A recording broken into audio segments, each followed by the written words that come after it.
Good evening and welcome to the Village of Ossining Zoning Board of Appeals regular meeting for October 13th, 2020. So due to the public health and safety concerns associated with COVID-19, the board is meeting via video conference using this Zoom platform in accordance with the governor's executive orders, specifically Order 202.1. There is no public participation in person tonight. Rather, the public can watch the live meeting online through Zoom. Notice of tonight's meeting was published as required and posted on the village website.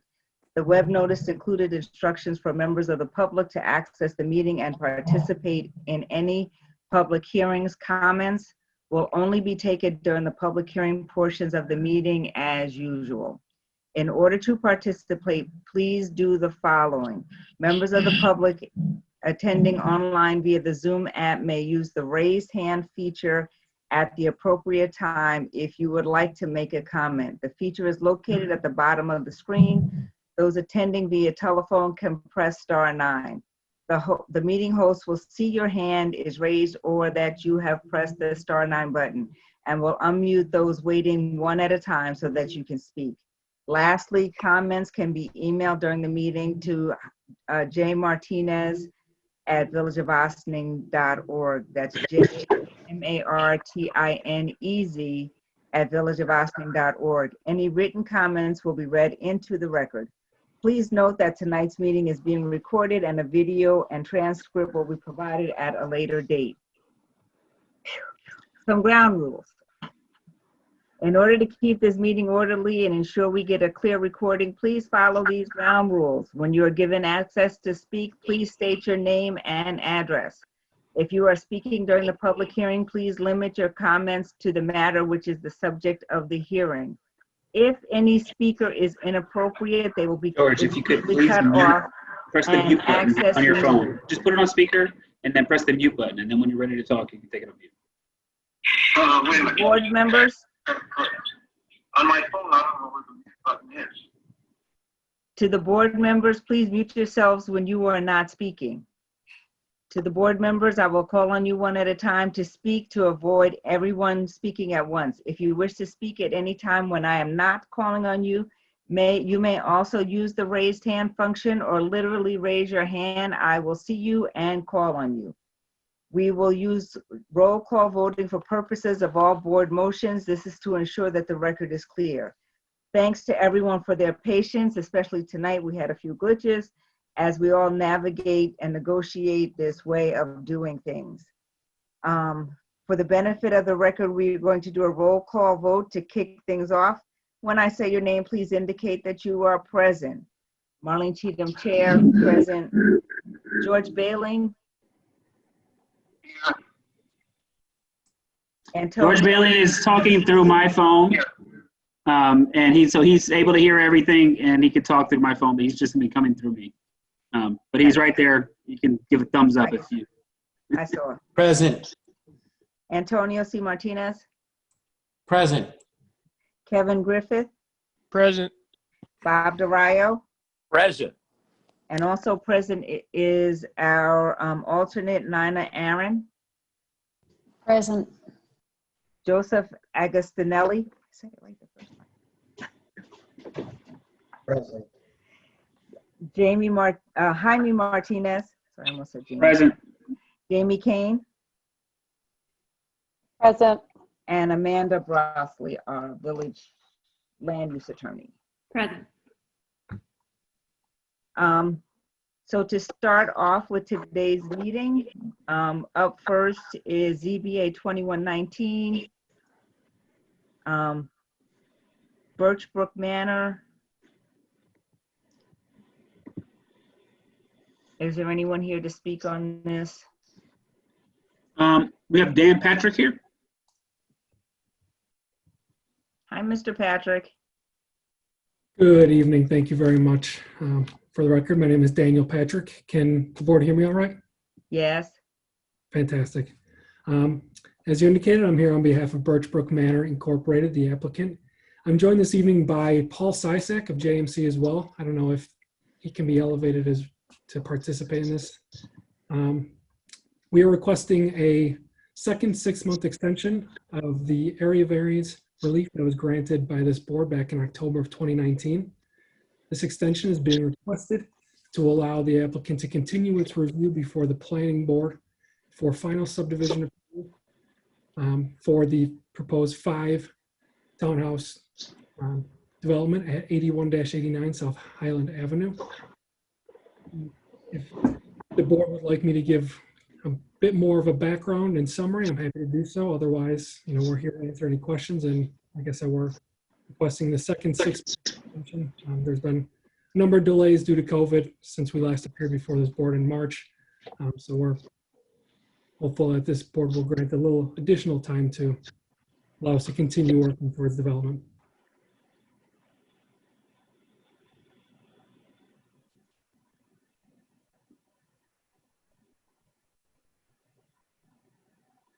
Thank you, Mr. Patrick. Jaime, did you have something to say? No, I'm sorry. Mr. Cizik, did you have anything to add?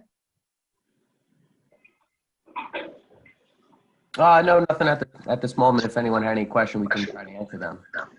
And summed it up pretty well. Yeah, we're happy to provide more. We can provide more of a summary background. I know it's been a few months since we've been before this board, so if you'd like additional information or if there are any questions, I'm happy to do so. I know you guys have a heavy agenda, so I don't want to go too deep if it's not necessary. I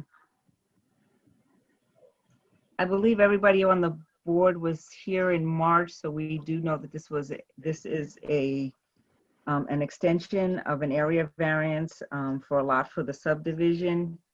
I believe, Mr. Patrick, that by the letter or the note that you had, that part of the construction had to halt due to construction halts and things going on during the pandemic. So that pushed your agenda a little bit off. If there is nothing else that you two want to add, then we can go to opening this up as a public hearing.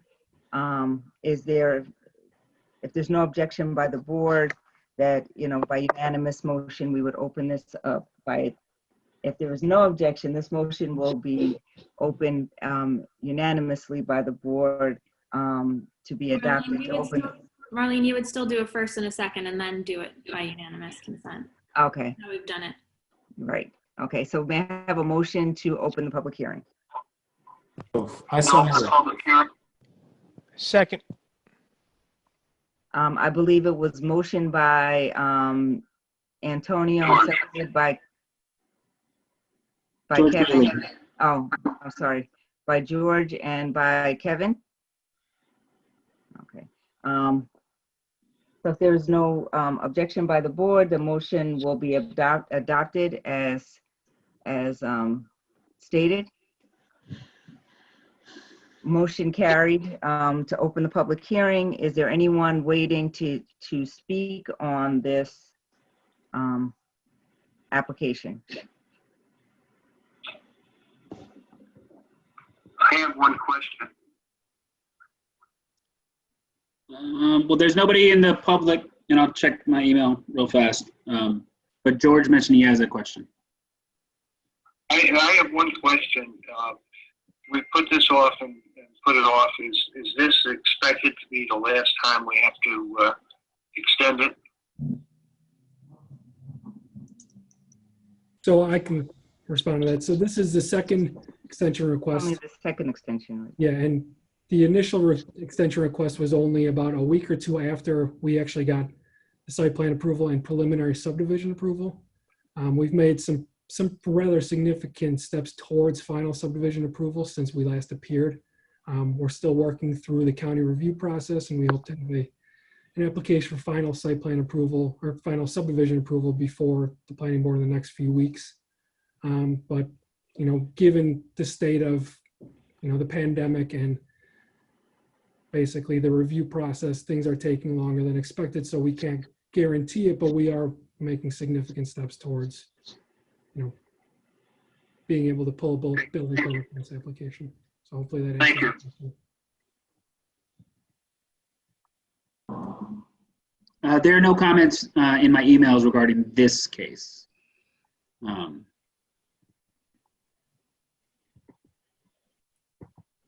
Okay, so if And there there are is no, a hand raised now. I apologize, there wasn't a moment ago, but there is now.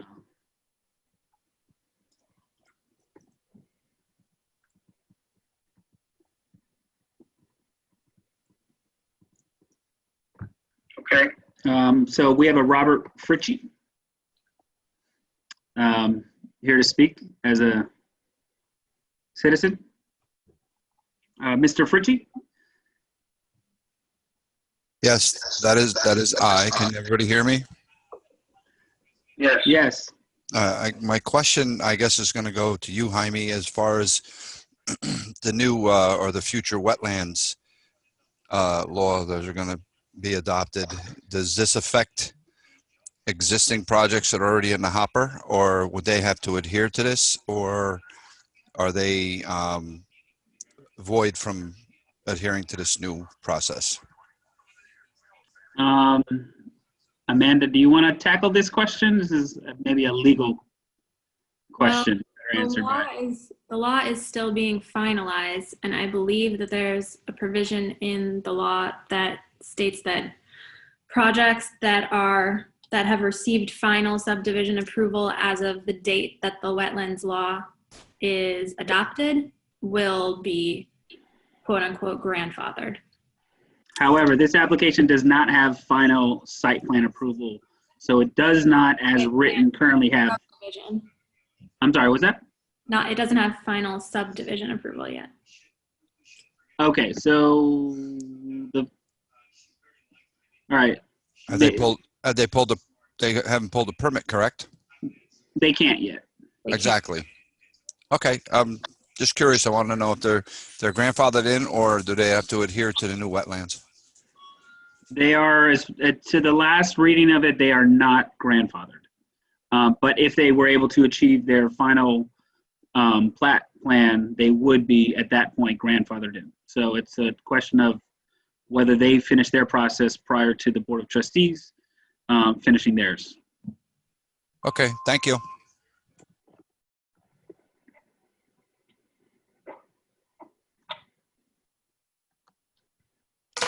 That is the only question that I have. That was the only hand that was raised. So Marlene, you are free to close the May I have a hearing. motion to close the public hearing? So moved, Bob Duraio.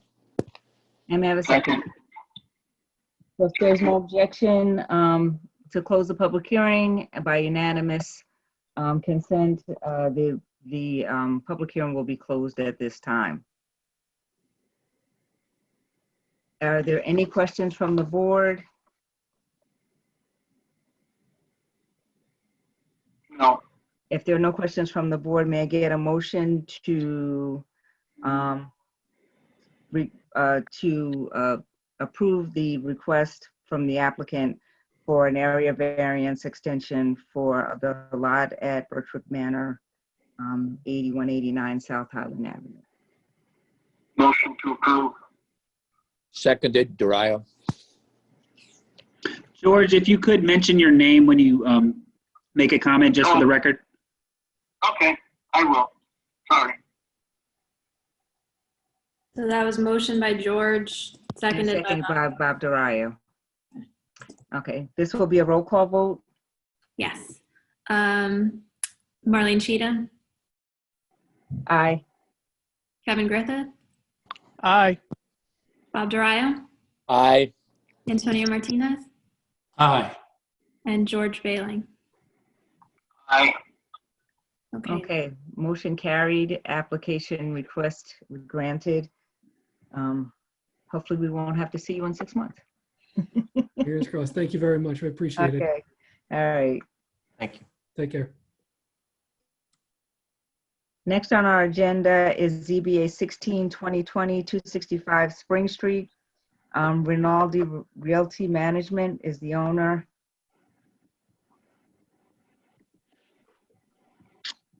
Yes. It is an area variance. Okay.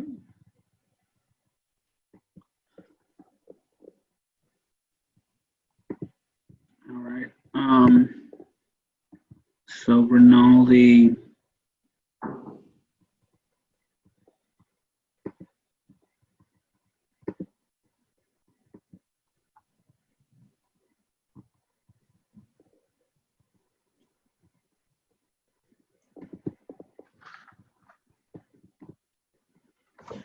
So we have an Antonio Rinaldi here.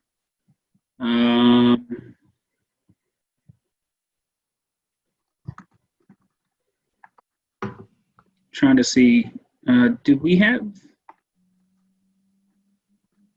JB Shoes? I thought JB was working on this, right? No, it's Ed Jamola is the architect. I'm sorry, that's right. All right. Ed Jamal, there we go.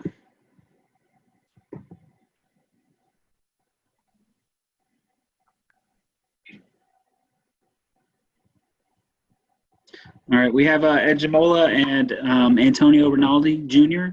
On. Okay. Welcome, gentlemen. You are both muted.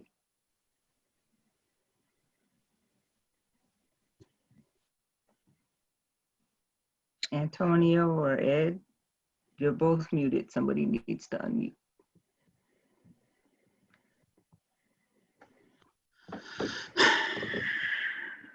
Okay.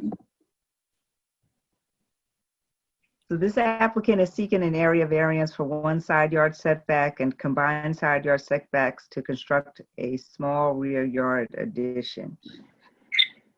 We have Ed Jamola has unmuted himself now. So. Thank you. Ed, how are you?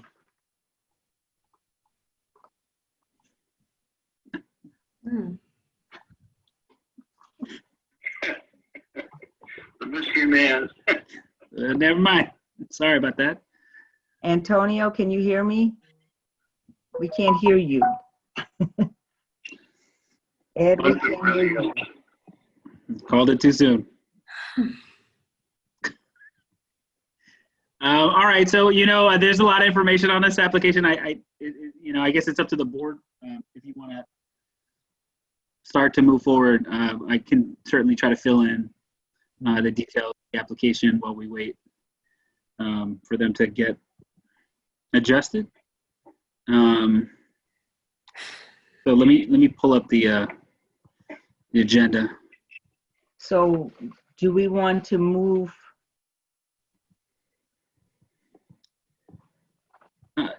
So basically with we do have other applications here. We have 284. I think that's going to take some time. Maybe we'll wait till 265 comes back on. Maybe that makes more sense, Madam Chair. Yes, we can move on to 284 Spring Street. Antonio and Ed, we will bring you back in because we can't hear you. I would say if you want, if you can hear us and you're out there, I'm going to send you a message with my cell phone number so that you can call me if you're having any issues getting in. And I'm going to move them back to panelists now. Okay. So new business of the board, ZBA 23-2020, 284 Spring Street, Tamay Sons Inc. Is there anyone here to speak on this application? There is. So we have Wayne Spector representing the applicant. And then we have, I think I actually saw Mr. Tamay as well. Hi, Wayne, you are a panelist now. And Mr. Tamay, you are also a panelist. If you could turn on your camera and unmute yourselves. I'm having a problem with my camera for some reason. I don't know why. This We can happened to hear me. you fine. If you don't mind not seeing me, then That'll work. you don't have to It comment works. about my attire tonight. I don't know why I'm wearing a suit, unfortunately, but anyway. Good evening, everybody. Wayne Spector, attorney for the applicant, Tamay Sons Inc. And I'm here tonight to discuss the application that was submitted for a use variance for the property located at 284 Spring Street. Mr. Tamay, who is the principal of the company, is present, but he's also present with his wife, because this is truly a family endeavor on their part. They own the property directly next door to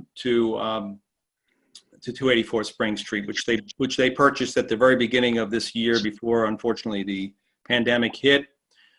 They own and they live in with their children at 286 Spring Street. The reason they had a vision for this property, and they bought this property through Tamay Sons Inc. The company was purchased at the beginning of the year because Mrs. Tamay has run and operated a baking business for quite some years, and she is mainly a cake baker, but she does other baking as well. And she bakes specialty cakes, weddings, occasions, cakes, very high-end cakes as well. And she has clients and customers in other bakeries that she does this for. And the vision they had was to operate this business, a business out of the ground floor level of 284 Spring Street, next to their home, because of course it's always to be next to your home and with your kids. It's obviously a tremendous advantage to do that. It makes for a more I guess a better family life and a good business as well. And it's also very much a community operation. So just a little description about the building in general. So this building, I don't have the exact date that it was built, but it is quite an old building. If you've seen it, I think you've seen pictures. I don't know if the application documents are before that are able to be viewed, but pictures will show that from the outside appearance of this building, that this was constructed as a mixed-use building, a commercial below, storefront below, with apartments above. In 1962, there was a CO issued for this building for a store and 3 dwelling units. The proposal that my client has is to rehabilitate the lower level, the former commercial space, which back into a thank you. I see what you're doing now. Back into a commercial space again. To operate this small bakery. This is not going to be a factory bakery. It's not going to be a big commercial bakery. It's really just, the bakery is going to be, if anything, used for, the specialty cakes that Mrs. Tamay will be baking. And then their vision was to also operate it as a small local cafe sort of bakery as well. Again, not an intensive operation, but just a very small local business. And the cafe aspect of it is really not, I wouldn't say is the main reason for it, but it's really combined. So the building itself, the commercial space downstairs, has been in disuse for many years. It appears we don't have the exact, we were unable to come up with the actual history when it was last used, but we do know that it was used at one point for some commercial as a store. And the upstairs has been, there were 2 apartments upstairs as well. Mr. Tamay, through his company, has proposed restoring and rehabilitating the apartments upstairs, and then reinstituting the commercial use downstairs, which would require a use variance. Since this is an S75 an S zone, any use of that downstairs at this point would require a variance in any event, because it's a single family zone right now. Whether it's a 2-family or a 3-family, it requires requires a variance.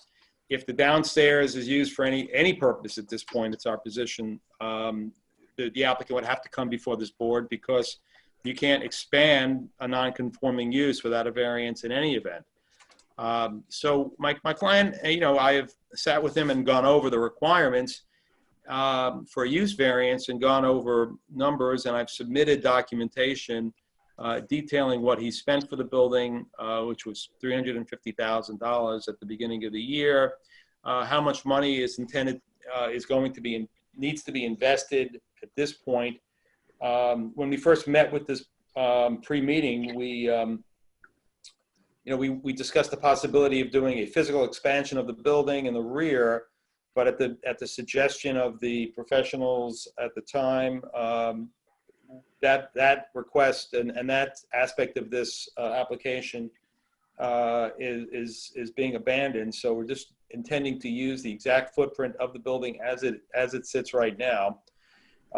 As you can see from the picture, there is a separate entrance for the upstairs apartment on the right, and then there is a standard picture window type commercial storefront with a separate door leading directly into the inside. Which would allow public, obviously, and there'd be no mixture between the residential and the business side of this. The purpose of this application is obviously to allow this use. The options, just so we can go over, which I've also submitted in the document which details possible options. One thing that we have not included was to create a third apartment, because we feel that would be an extensive and overused property. But I tried to give you a comparison of the uses, which would entail basically either leaving the downstairs unused, which I don't think is a tenable use. It's wasteful, obviously, to have space that you can't use. The other option is to combine the downstairs with an upstairs apartment. Would be a great, would basically require almost a major redesign of the building. And the third option, obviously, is to accept the request for a use variance for the lower level. And the building obviously was not an inexpensive building. It's a good solid structure. My client has put a significant amount of external improvements into the building. The stucco has been redone. He's done work rehabilitating the upstairs to create very modern, comfortable, safe apartments. But the conundrum still exists about the lower level, which of course we can't use right now because it's not allowed without a variance. One way or the other, it's not allowed without a variance.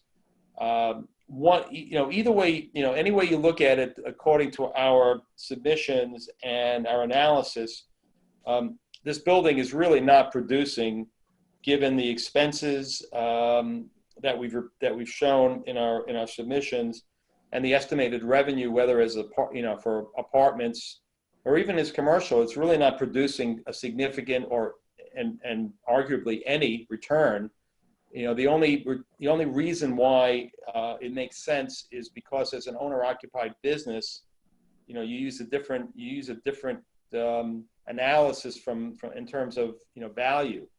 So my client obviously feels that the value of having a business, being able to operate their business right next to their home, militates against the obvious financial issues with maintaining this building as is, given the cost basis for the building and the needed renovation costs and the taxes and other expenses that are associated with operating this building. My clients are available to discuss in greater detail the actual use. But I would say this, that this building is a hardship for my client. There's no question about it. Because of the fact that it can't be used for its intended purpose, which, as you can see through the construction and through the CO that was issued for it, It cannot be used for, in the manner in which it was constructed and intended, as a mixed-use commercial and residential above. The use that's being proposed is not an extensive, heavy use. It really will not involve large numbers of employees. Mr. Tamay's wife is really the major employee, and she lives next door, and she's going to be doing most of the work here. There are not going to be large trucks making deliveries or pickups. The cakes that she will make will be picked up and delivered using smaller vehicles, vans at most. My client does have, like I said, since they do own next door, the driveway is available next door for use, for deliveries as well. And the plans have been submitted showing the apartments. I have submitted, I see it's all being scrolled, the original contract of sale, which is there. And I know the copy of the original CO is there. And again, there's really, it's our position that there's truly no financially feasible use that can be made of this building without a use variance, because it's either, it either needs to be an expanded use of a non-conforming use or a use variance to allow for 3 families, or the proposed use. So it's truly, it's truly calling out for some relief. And, we feel that this is the most appropriate. It's going to be, it's not going to be in any way in the neighborhood itself. It's not going to be out of character necessarily. It's a very small use. There is a deli down the block. It's a commercial, as far as commercial uses, this is going to be one of the least offensive that you can probably, imagine for a building like this. From other applications before this board, I can tell you that other potential commercial uses like office use is really not tenable, because there's just simply no market, for that type of use. Especially I would say in this area of the village itself as well. And any commercial use would require, a use variance in any event. So, there are a lot of expenses, the heavy expenses associated with this property, and very limited methods of really obtaining any kind of true return. And my clients are really not looking for a significant return, in terms of, if you're thinking about a percentage, a cap rate return. The return on this, on the investment for him or for them, is the ability to use this property, for a business which is like a very non-offensive, and really arguably, I would say, a type of use that would benefit the neighborhood at most. It's not going to draw traffic. It's not going to create, draw people in, from out of the neighborhood. It's really not that type of business. It's such a, it really is such a, I would say, limited operation that's being proposed. So, with that, I would ask if the board has any questions, or if they have any questions in particular from my clients as to what they intend to do, use the building for. They're available, and I know that they checked in. And of course, I'm here to answer any additional questions as well.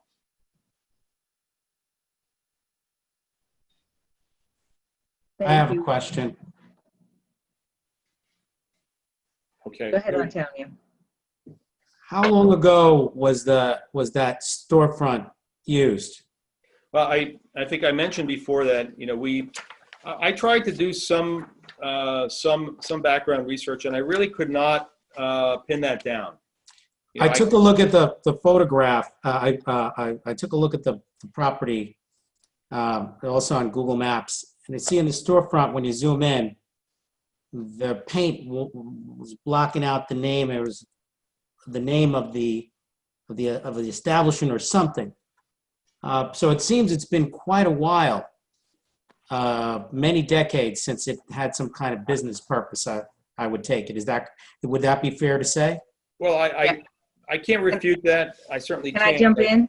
I'm sorry. Yes, please. Okay, since I live I'm sorry. not too far away, it's been At least 40 years, maybe 45. Seems like yesterday.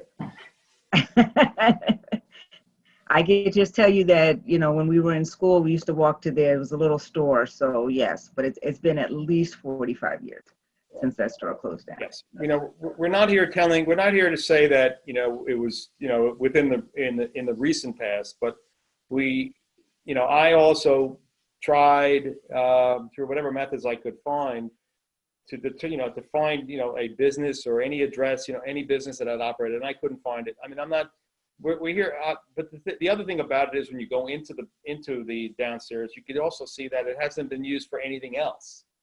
You know, it was never converted to this, doesn't appear to have been converted to an apartment at any time. It wasn't used for residential. It's been vacant for, you know, for very significant, and it's been in a state of major disrepair. There's no question about it. And it's an eyesore the way it is right now. I mean, no, there's no question about. I mean, it's my opinion, but I would venture to say that I think that others would agree with me that it is an eyesore as it is right now. You know, my client, who is in the construction business, intends to create a very attractive, you know, a small neighborhood, you know, cafe and bake shop. It's not unusual in residential areas to have this type of use. You know, and I would assume that other areas of the village, you know, you may find similar types of you know, enclaves of small businesses that are surrounded by residential. It's not unusual. So, any other questions? Sorry. Can I just ask one quick question to you, Wayne? You mentioned that he owns the property next door and that they have a driveway. Do they have parking available, additional parking for this property, or do they only have enough parking on that building just for the use in the building they live in? Maybe if we could bring Mr. Tamay in, he could answer that question. Is it possible? So Mr. Tamay was here, and he is no longer here, it appears. Oh my. So fortunately, it's not possible. Okay, from what I saw, I mean, I don't believe we could that he can create a parking lot for this business.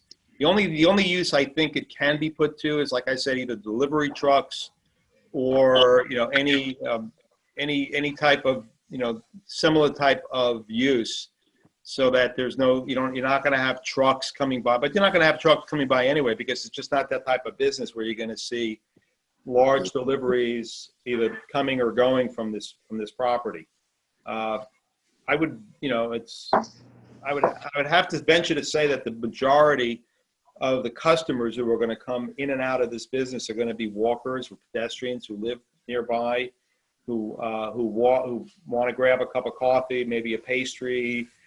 You know, this is not going to be it's not a commercial bread factory for restaurants, and the specialty cakes. You know, it's really a you know, I think we've all seen, like on TV, Cake Masters and things like that. I mean, these are sort of contracted cakes that Mrs. Tamay is baking for other bakeries. They're for special occasions. They're not inexpensive.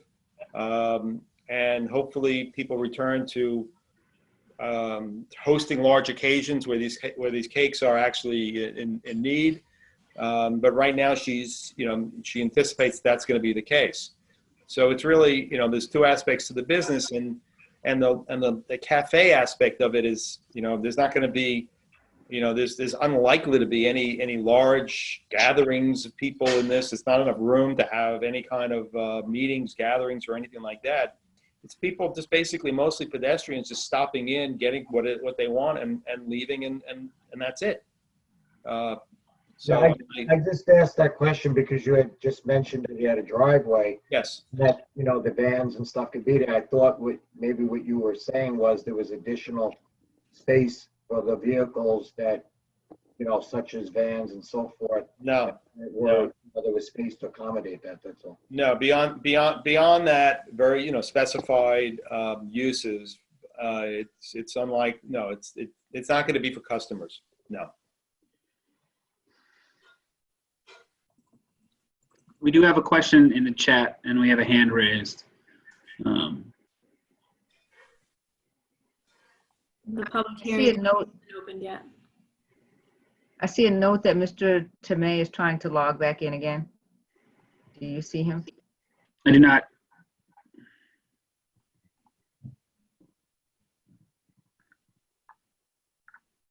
The person who sent, oh wait, there he is, yes.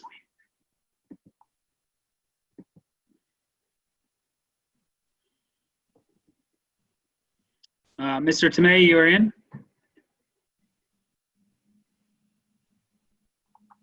Mr. Tamay? He needs to unmute maybe, or? He's unmuted. He's Oh. unmuted. Okay. I know that there were a number of emails and letters sent in to the department regarding this particular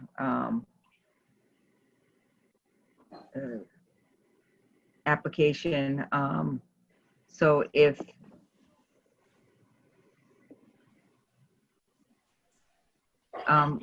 there's no objection from the board, can we open the public hearing at this time? I'd like to make a motion to open the public hearing. This is Bob DeRio. I second it. So motion by Bob, seconded by Antonio Martinez. Okay.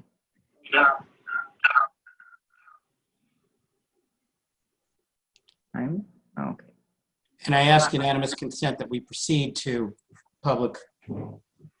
Yes, by unanimous consent, we will go into the public comment if there's no objection. There's no objection from the board, so we will proceed into the public comment or public hearing portion. I'm not sure, Amanda, if we have to read everything that was sent in.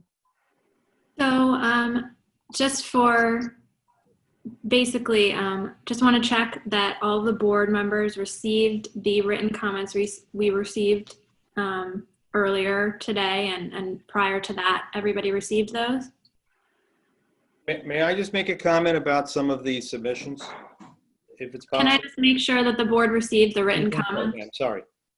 Okay, and Marlene, it's up to you if you want to read every single written communication into the record, but after making sure that the board has received the written comments, it's up to you if you want to make those be read into the record, or you can just make a general comment that those comments have been received by all board members and they are a part of the written record now.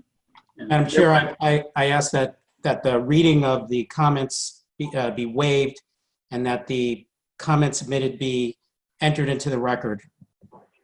There was one comment that did just come in via email as well. That came during the meeting. That's different. I would read right? that. Yeah. Okay. So May I make one comment? I'm sorry, I apologize to interrupt. May I? So let me just do this part of it first, Wayne, Mr. Spector. Because So this goes to, the reading of the comments or the consideration of comments. That's the reason why I want to. But okay. So at this point, it has been brought that we should not read the written comments that have come in through the board. The board members have been able to see them and to read them. They will be part of the record moving forward. There is at least one other email that we have not been able to see prior to tonight's meeting, so that one will be read into the record. If there is anyone else here who would like to speak to this particular application at 284 Spring Street, we again ask that you raise your hand or send a comment to Jay Martinez at this time. All right, if I could, there are at least two comments, so I'd like to read those two comments first, and then I'll switch it over to the panel. So the one comment came in through the chat That was a question, really. Will there be any outdoor seating due to COVID? So that's a question for the applicant. And then let me just pull up that other comment.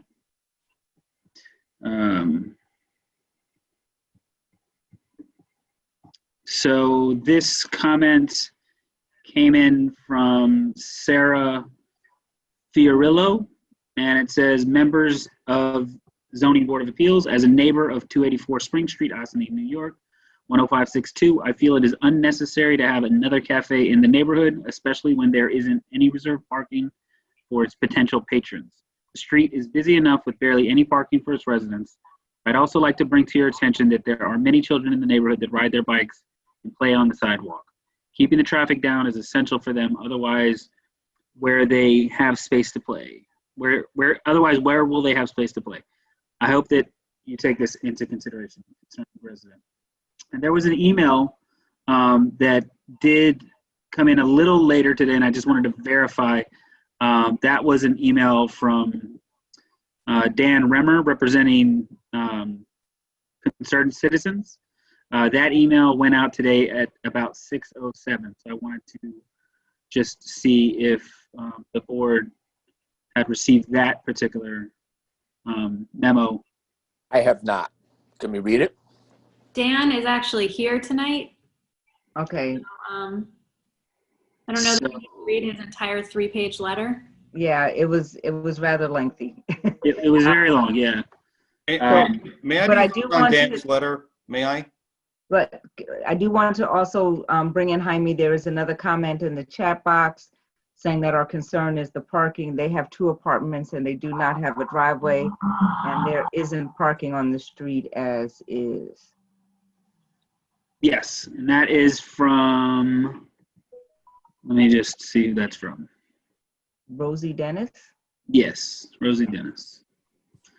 Okay, we do have 3 people with their hands up, including Rosie Dennis and Dan Remmer. So I think we can just take them in order. I'm going to open up to speak Rosie Dennis. Marlene? On you. Yes. Marlene, Yes, would you like to give the applicant a chance to address the comments? I think we should hear all the comments first and then let the applicant address everything at once rather than bouncing back and forth. I have one comment which I really feel I need to make, if I can, please. And it will be very brief. And that is that, especially in connection with Mr. Reamer's letter, I don't think it's appropriate for anyone to represent to the board that they are representing anonymous people. Anybody who is objecting to this needs to be identified. You cannot, it's improper to go before a board, because I don't know what he's going to say tonight, but I know what his letter said, which is the fact that he represents unidentified individuals. That's inappropriate for this board to give any consideration under those circumstances. I can tell you that I've heard from 20 people who are in favor of this, but I'm not going to do that because it's inappropriate for me to do that as well. So, I mean, I'm not saying I did, but that's just as an example. I mean, if somebody objects, wants to state an objection on the record, and some of the comments that came in some of the emails are also unsigned or unidentified. Anybody who does not identify themselves making a comment should not be heard before this board, and their comments should not be considered. I do believe that we do take anonymous comments and information and emails and letters from the public regarding any application. But I'm going to move forward, Mr. Spector. Ms. Dennis, Rosie Dennis is on to speak, who does live in that area and has some concerns. So Ms. Rosie? Yes. Hi, good evening, everyone.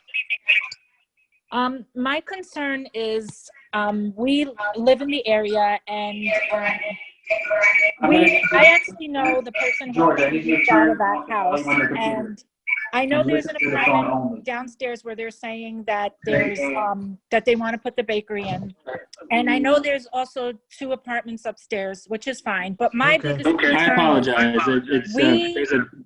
we don't have any parking on the street as is. All right, thank you, 2 family All right, go ahead, Ms. Dennis. now. and they're going to put in a bakery where you are going to have people coming to get stuff at the bakery. You are going to have deliveries, even though they say it's a small delivery. You always are going to have some kind of delivery. My concern mainly is there is no parking on the street now as is. So if we are going to put... You don't hear anything? No. Can you hear it? Everything through your phone. Do you hear me? I mean, I'm not hearing Rosie Dennis. Rosie, hold on one second. Hold on a second, Ms. Dennis. I can hear everything through your phone. Jaime, we can hear you guys. Like a hearing aid? No, I don't. Oh, 'cause I can hear everything through your phone. George, hit the mute button. But I can hear everything through your phone. Well, don't worry about it then.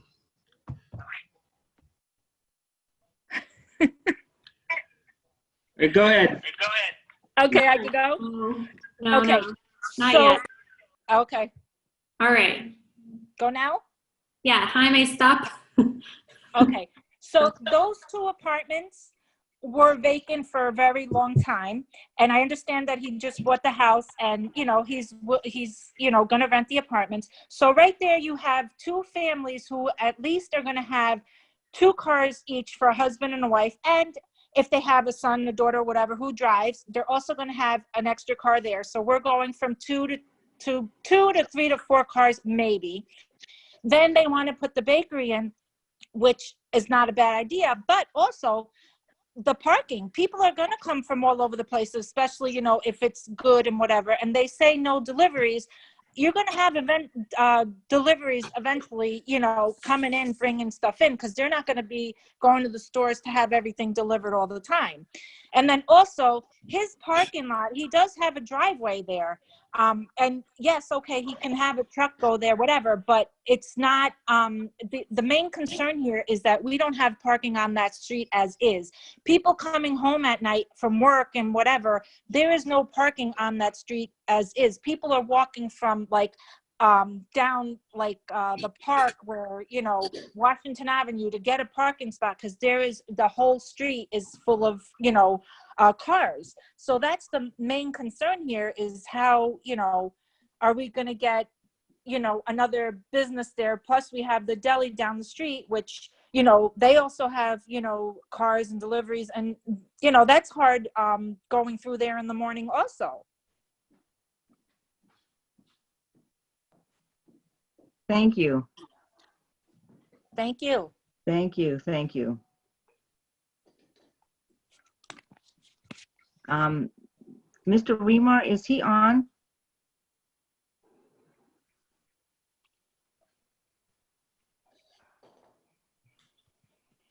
I mean, you're muted, so I'm not sure. I do see. I'm sorry. Fern Casada is before Mr. Reamer on the list. So I'm going. Would you like me to go to Mr. Reamer first, or? It doesn't matter. Okay. All right. I'm gonna go to Fern then.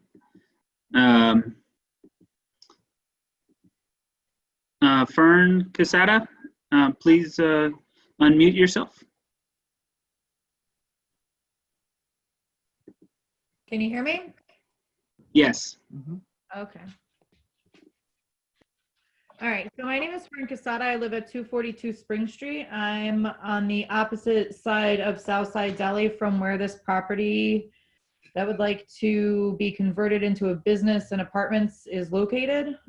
First of all, I would like to say I think that their current residence where they live should not be brought up in reference to being used as a parking lot, because basically it has nothing to do with that building. And if they ever sell the current building that they want to convert, it's not going to have that convenience of that driveway anyway. So that's first off. Second off, the street is already used as a raceway.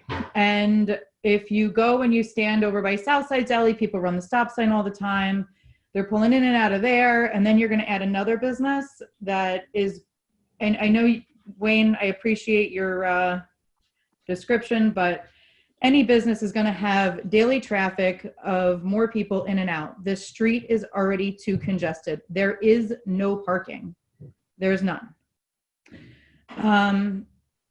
Let me 1 second. I was taking notes.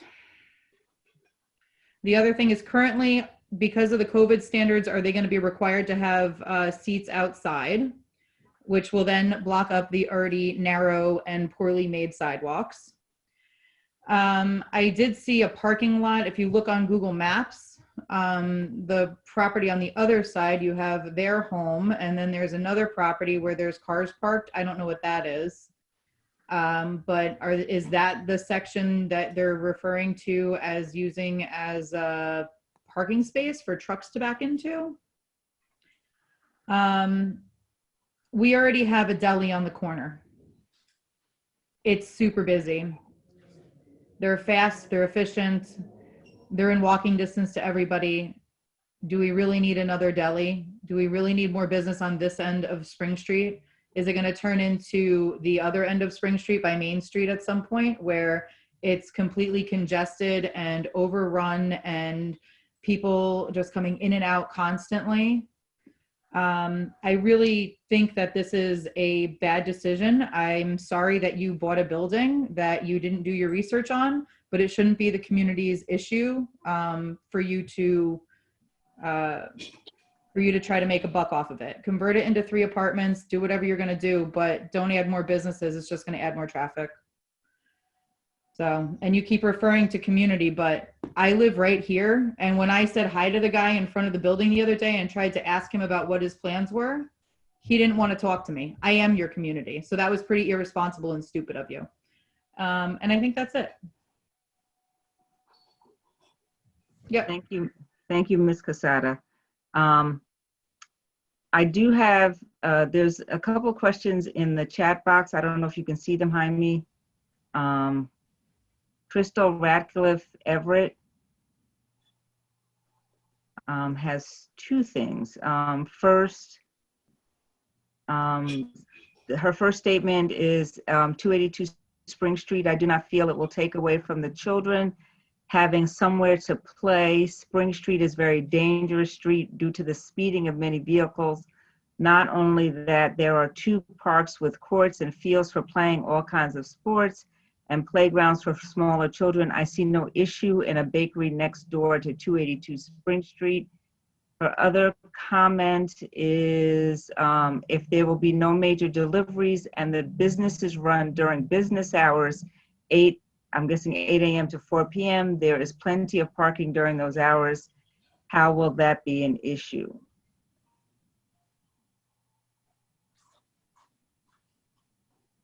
I think those comments are actually being sent directly to you, Marlene.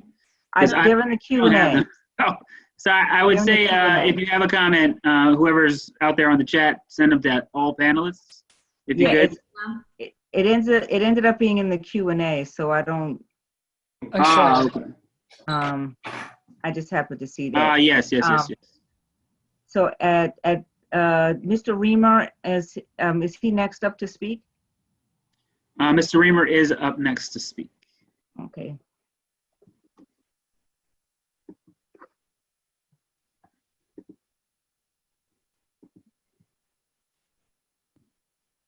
Mr. Reamer? Mr. Reamer? Mr. Reamer, you are... Unmute your phone, please. Thank you. I can unmute the phone and the video. Hi, how are you? Hi, good.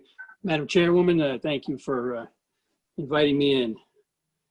I did send a detailed letter earlier today, and I'm not going to go through every single item, some of which is duplicative of what's already, some of the comments that have already been made. I will say this, that I do have a named client, which is the deli, the owner of the property at 256 Spring, which is MCHR of New York, Inc. That is a named, there are other neighbors who didn't want to be mentioned, but I did mention my main client. This is a use variance. So as the board knows, it's an extremely strict standard for granting one. There are four indicia that must be met. And I'll just start with the one which I believe is the most difficult in this case, and that is that the hardship is not self-created. The applicant has indicated that they knew this property very well, that they lived next to it for many, many years, So they presumably have as much information that it would be possible to have on this property. They know that whatever prior uses, I'm not even sure if anybody has been living in it as a two-family for the last number of years, but we do know that there was no storefront, from what I'm told, up to 40 years. So I think they have, the main problem is that this is a self-created problem. They bought the property this year knowing what the status was. You know, unfortunately, use variances, if everybody had a chance to self-create, then we'd all be buying properties. My client is concerned about, they understand that there's no need for another business down the block. We believe that this would have a negative impact on property values because it'd be, we have a single family neighborhood that's now becoming more commercialized, which is generally not the public policy. The most likely scenario for this bakery being open to the public would be in the morning. And that means that although many people might walk to the bakery, a significant amount, we believe would be commuters. So then you have a situation where you have commuters trying to park somewhere, school buses, school children, all at the same time. I think that would exacerbate a problem in the neighborhood. However, that's maybe if you want to put that into an indicia, you can say that it will change the character of the neighborhood. It's not, you know, it will make a change in the essential character of the neighborhood. The applicant hasn't really given us a lot of specifics regarding their finances. This has been a single family zone for a long time. So the question is a single family home supposed to make money? If you think about a single family home, either as an investment, that means somebody's renting it and they're figuring out whatever they paid for it, whatever their mortgage taxes, et cetera, that they can make that money at rent. You're not figuring out, hey, I'm going to turn this into some other business, and I want to make money. So I think that just to summarize and not go any further, you have my letter. I just don't think they can meet the indicia needed requirements to prove that they're entitled to a use variance. Thank you. Thank you. Jaime, is there anyone else to speak on this matter?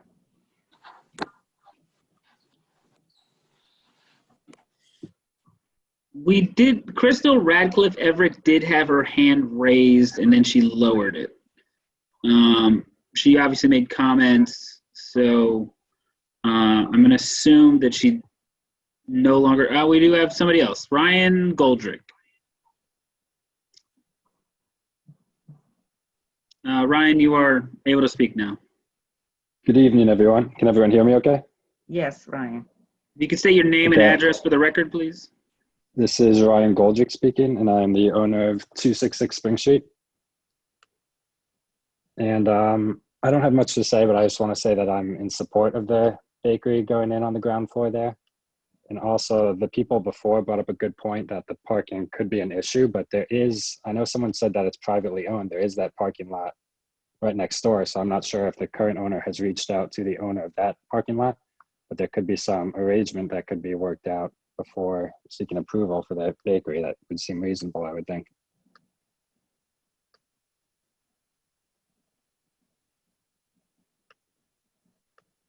Thank you, Mr. Goldrick.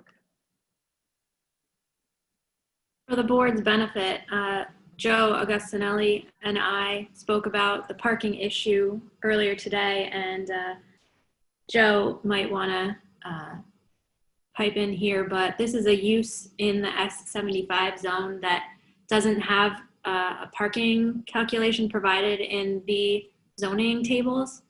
So this would be a situation where the applicant would have to go before the planning board and have the planning board determine the required parking calculation. So parking is a somewhat loaded issue here, just because it's not as simple as just looking in the zoning code. There is a separate process that would have to be followed in order to figure that out. Yes, and that we had said that contingent on the zoning board's approval, whether or not the use variance is granted, would determine the need to go to the planning board for a determination about parking. Because if the use was not granted, the next step going to parking would not apply in this situation because the use was not granted. If it is granted, then they would have to go to the planning board to determine what would happen with the parking. Right. Marlene, can I say something? It's Bob. Yes, go ahead. Go ahead, Bob. Hi. It seems to me that the biggest issue here is, the only issue really is parking. It was built as a storefront. It's still a storefront, but it doesn't have any parking. So I would think that anything we do has to be contingent on the planning board's decision as to how to calculate how many spaces they need. They've got 2 apartments. Each of those apartments is going to need spaces. And the bakery is going to need places for patrons to park, for vendors who are dropping off stuff to park. I think that there needs to be, we got a chicken and egg situation. I think that the planning board should inform us as to how much parking is going to be required before we address this. If I could weigh in here, I'd like to mention, the process that Amanda and Joe are talking about essentially is kind of a 3-part process, most likely, for this application, because as far as I know, there's no ability to provide any parking on site of this property. So regardless of what happens here, the use, even if, say, for instance, hypothetically, the ZBA granted the use, they still would not be able to pull a permit without the ability to provide the parking that they're supposed to provide on the planning board. So if they went here, they would still have to go to the planning board, and the planning board would have to determine how much parking was needed and what to use. At that point, once they had a calculation of the number of parking spaces that they needed, they would most likely have to come back to the zoning board or zoning variance for the exact number that they would need later. So then you would have to look at this a second time. So it seems silly. Am I speaking out of turn here, Amanda? Is that correct? I believe so, because there's, there would be no on-site parking, available. So you'd have to get a parking variance for that number of spaces that the planning board requires determines as the required amount. Can't the planning board issue a waiver, a parking waiver in situations like this? Not in this district, right? No, you can't get a parking waiver in a single-family zone district. Right. So they shouldn't be here, is my point. They have to go here first. They can't. Can I interject? Can I stop the? Okay, go ahead, Jaime. Yeah, so they have to come here before the planning board could even consider an application, because if the planning board was to look at this application, they would say they have no application because they can't build this there. They can't even get an application unless they can get a variance. And they can't get a variance on the parking unless they have a parking calculation, which they don't currently have. So This is an error in the code, basically, but the code calls for this in these sort of weird, unique instances. Can I go backwards? Can I go backwards on this? And if there's no one else to speak on this from the public, can we close the public hearing first? I'd like to make a motion to close the public hearing. Wait, before you close it, there was one more comment in the chat that you just might want to read in to the record from Kay Rinaldi. From Kay Rinaldi, speaking about the character of the neighborhood, what if the bakery doesn't work out? Will they end up turning the storefront into something else less desirable for the neighborhood? And that was a question from Kay Rinaldi. That's the last thing I see having been submitted. Unless, I don't know, Jaime, have you gotten anything more via email during the meeting? I have not, no. Okay. So may I comment now, or after you close the public hearing? You need to comment again? I apologize, but I would There's always recommend that you leave the public hearing open if he's going to make a comment that may. I'm just going to respond. I believe I have the I right. withdraw the motion. No, believe me, I will be brief. As far as the use, I mean, being limited to anything other than, the bakery, obviously, we're not asking for this board to give a blanket variance to allow any commercial use here. We're being very specific about it. We're not opening a deli. This is not going to be serving sandwiches, prepared foods. This is a very, very, limited type of operation here. We're not going to be competing with the deli at the end of the block, which, it looks like it's got it's breakfast, lunch, and dinner crowd and everything else that it serves there. We're not going to sell cigarettes and lotto tickets or whatever else.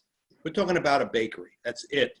And it's mostly, and as far as whether or not there's going to be outdoor seating or indoor seating, my client is perfectly willing to discuss this with the village, determine whether or not it's appropriate. This application is not contingent upon getting outdoor seating. It's something that could be worked out afterwards. Obviously the traffic is the traffic, but which certainly nobody can help that. But the fact is, and whether cars speed or not speed, it's not my client's fault. Like I said, it's we're trying to propose a use that, with all due respect to Mr. Rima's client, is not going to really be a huge competition for them. I'm sure that they're still going to get their regular customer base coming in on a daily basis. This is going to be a much less extensive and a busy use of the property. Fewer employees, I'm sure. It's going to be, it's going to be a little a meeting place, but it's not a restaurant. It's not a place where people are going to linger. You're having guests. You want to get a cake. You want to get some cookies. You're going to stop in there. It's not something that is going to draw people like a big commercial, like a large bakery. It's really, I can't emphasize that as much. I wish my client were able to, speak as well, because I know he has strong feelings about that as well.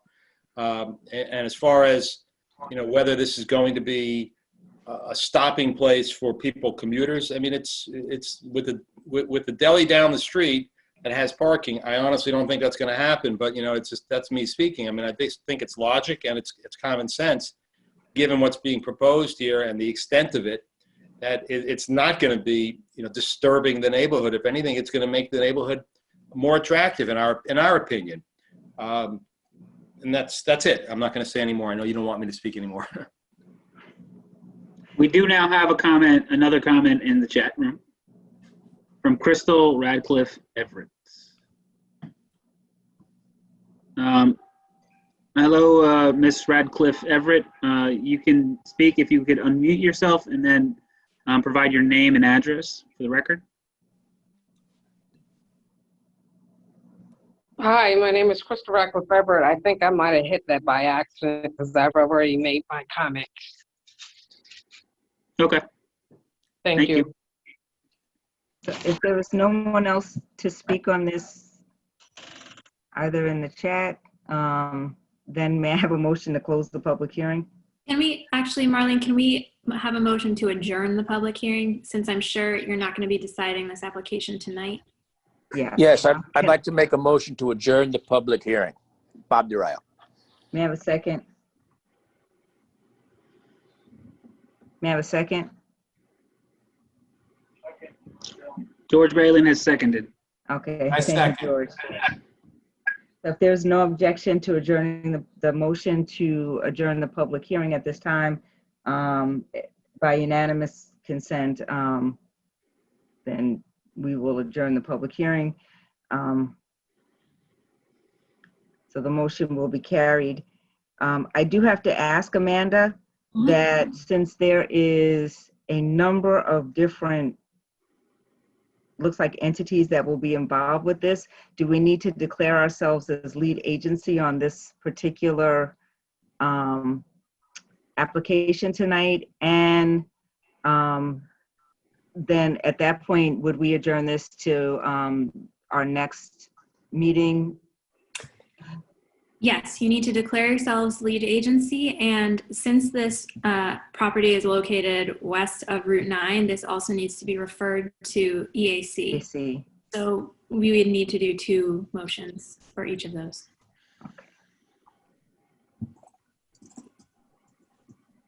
So can I get a motion to declare to am I missing Motion to declare the zoning board lead agency. Second. And we can do them at the same time, right? I would do 2 separate motions. Okay, so motion to declare ourselves as lead agency, motion by Kevin Griffith and seconded by, I believe it was Bob DeRio. Yeah. And this will be a roll call vote. Marlene Cheatham, Aye. Kevin Griffith, Aye. Antonio Martinez, Aye. George Bailing, Aye. and Bob DeRio. Aye. So may I also get a motion for a referral to the EAC? So moved, Bob DeRio. Seconded. All right, I'm sorry. Marlene Cheatham, Aye. Kevin Griffith, Aye. Antonio Martinez is muted. Aye. Okay. George Bailing. Aye. And Bob DeRio. Aye. Great. So do I need a motion to adjourn this to November, Your next meeting? our next meeting? Yes. Do we adjourn it to our next meeting or do we Well, adjourn it? So before you do adjourn and move on to the next thing, I think that I know you asked a lot of questions. Is there any materials that you think this applicant should look to provide? Are you comfortable with the quality of the pro forma? One thing we had spoken about, Marlene, in our discussion prior to this meeting was considering whether or not you had enough of the supporting documentation to represent what's being demonstrated in that pro forma, including a note on the mortgage showing the cost of the mortgage, amongst other documents. Would you like to ask for those? Absolutely. Yes, I'm sorry. I did remember that, and I got to see if there was, if Go ahead. Yes. possibly we could get I guess a breakdown of the mortgage. It seemed high when you looked at the pro forma that was given for the amount that they paid for the building. So it was just a question that kind of came up when looking at the amount. And also to bring to Mr. Spector, I know by the pro forma, they looked at 3 different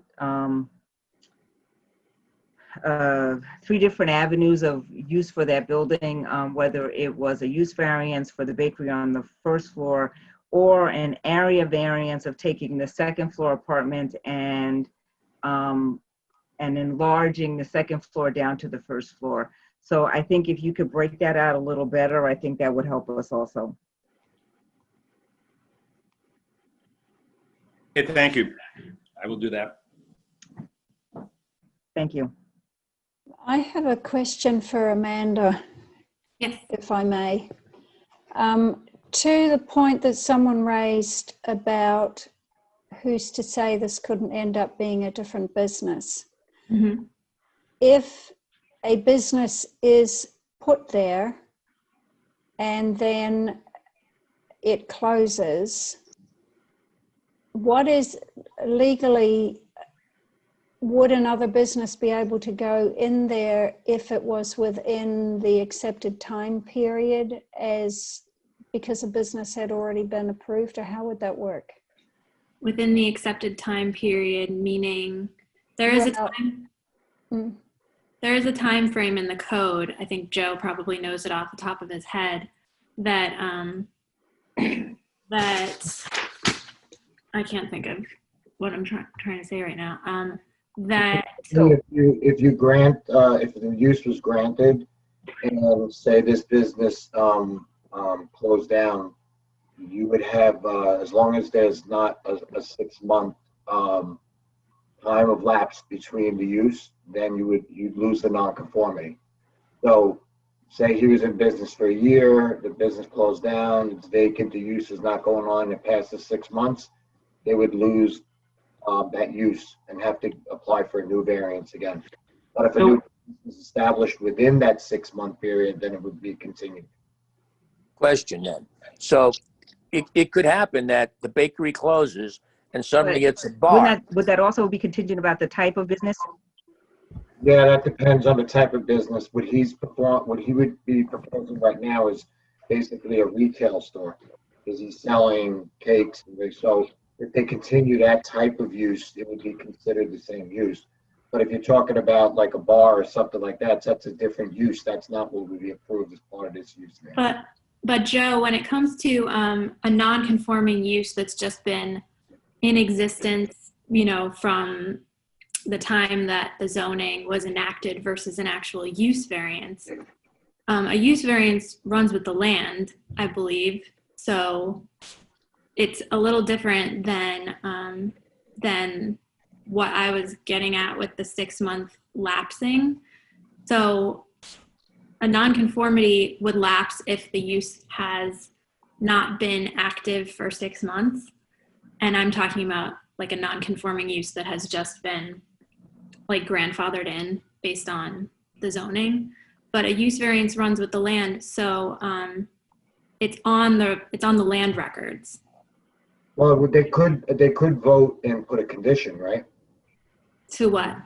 If they gave a variance for this, but they had a condition that I'm just trying to clarify, if there was a condition set that this particular, which I guess what Nina is trying to get to, is there a possibility if it was granted, let's say, and this use was to cease, would there be a condition to such a sort that another business of another sort would not be able to continue? Well, I mean, by its nature, the use variance itself runs with the land, but are you trying to say that like a bar or something couldn't come in afterwards? Or in other words, to say that this use is specifically for a retail use, as opposed to a bar, which is a different use. I do have a question, Joe. Is there not a specific use that is bakery? So is there not a like commercial bakery as a use that's not broken out of in the use table, or is it just retail?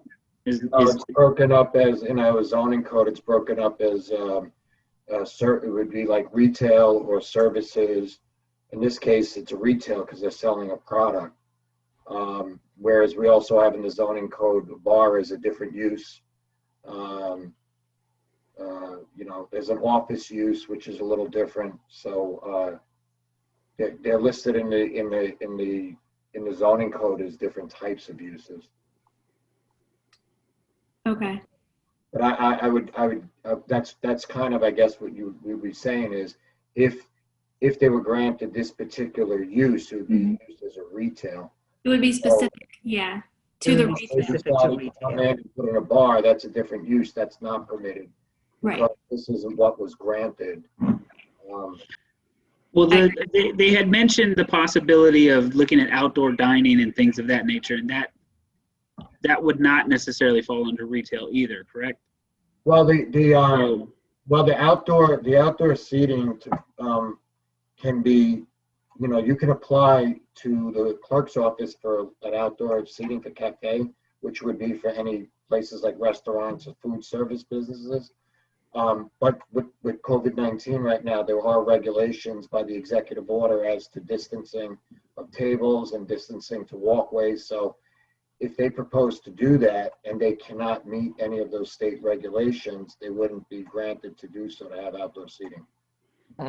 Okay, are there any, I mean, have you seen any retail establishments create outdoor seating? Because I've only seen restaurants that I can recall. So. Yeah, like on Main Street, the Village Coffee, they're not a restaurant. They serve coffee and, you know, breakfast. Baked goods, yeah, okay. They have outdoor, That's right.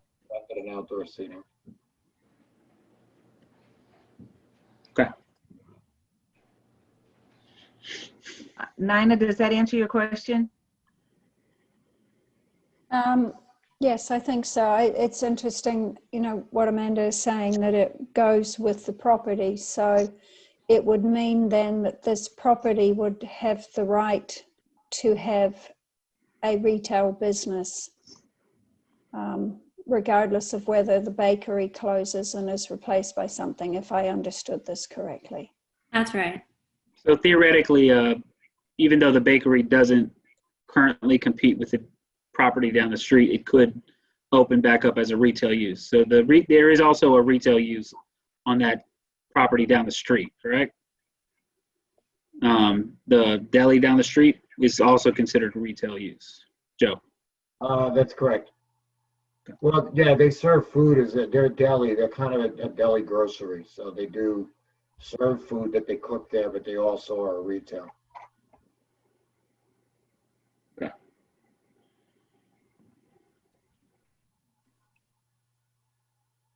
That answers my question. So we can now have a motion? To adjourn the application? Yes. I so move. And I second it, Darion.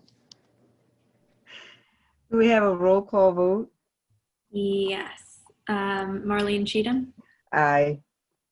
Kevin Griffith, Aye. Antonio Martinez, Aye. George Bailing.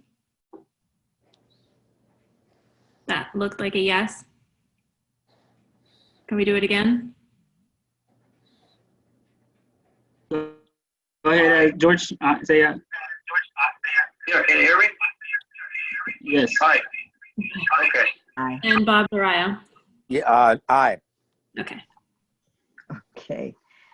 So thank you all. Mr. Spector, we will see you at our next meeting, and Mr. Tamay at our next meeting after we have declared ourselves lead agency, and this is referred to the EAC.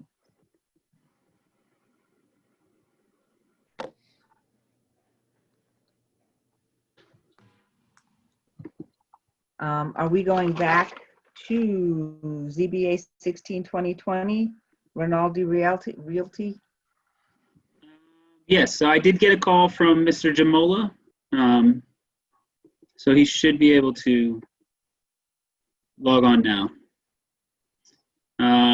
Mr. Jamola, you're muted.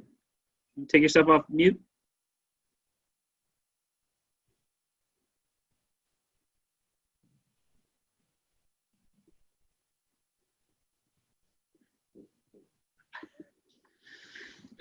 Okay.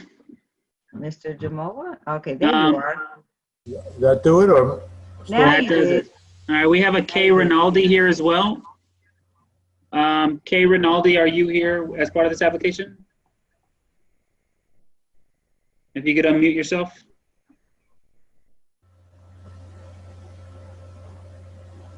All right, well. Okay. Mr. That's here, Jamola, so. would you like to speak regarding this application? Who's speaking? You, Ed. Ed? Okay, we made changes to the side yard, and we have conformed to the 30-foot yard, rear yard, because there was a set of steps that we were redoing in the rear yard. So the rear yard, the steps are within the 30 feet, and the small addition for Rinaldi's mom with the bathroom and expansion of the kitchen are all within the 30-foot setback. So I think it comes down to what you've listed here. I'm just going over what was in what I was sent.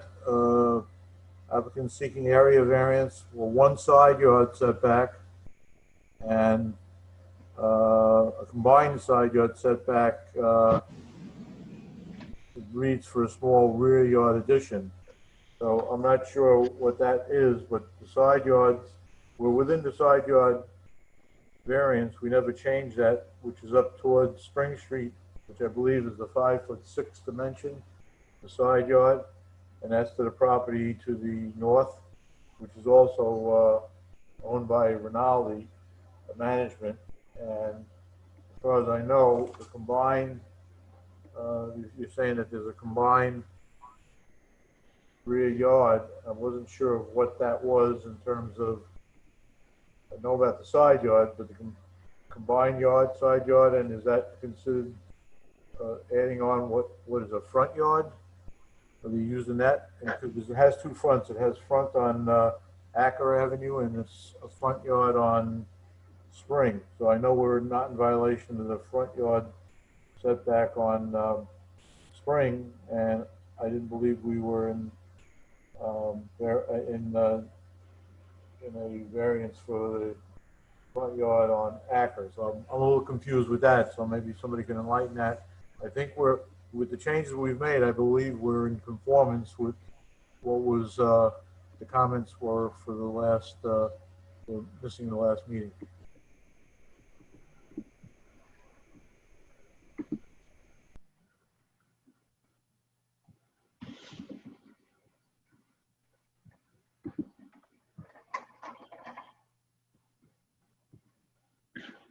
Can we pull up the referral letter?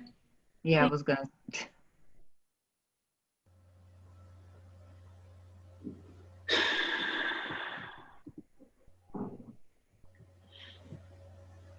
Okay. It says requires an area variance for the side yard setback. The zoning code requires a minimum of a 12-foot side yard setback and 7 feet is proposed. A variance of 5 feet is required. Requires an area variance for both side yard setback. The zoning code requires a minimum of a 28-foot combined side yard setback and 16.8 feet is proposed. A variance of 13.2 feet is required. The zoning worksheet was revised. That was the issue that held them up last time. And here's the revised zoning worksheet.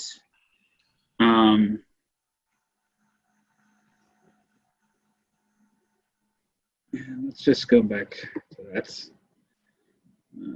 So it's the original denial letter. I thought there was an update. Was there an updated one on this, Joe?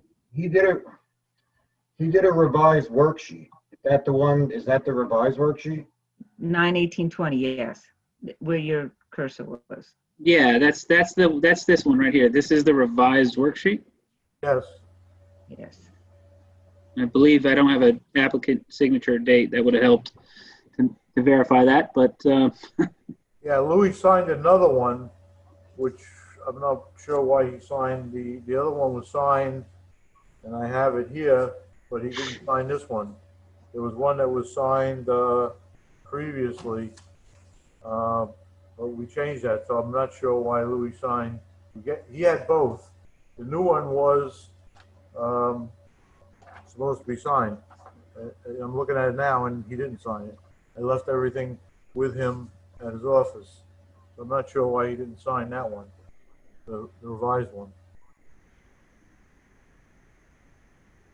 So okay. Jamie, you're there. Could you? This is the revised one, correct? Well, let me ask a question, because now we're having something else put in here that was not discussed in the numerous meetings that we've had. Your worksheet is showing 28 feet as a both side, but you just mentioned just now that that this is on a corner lot.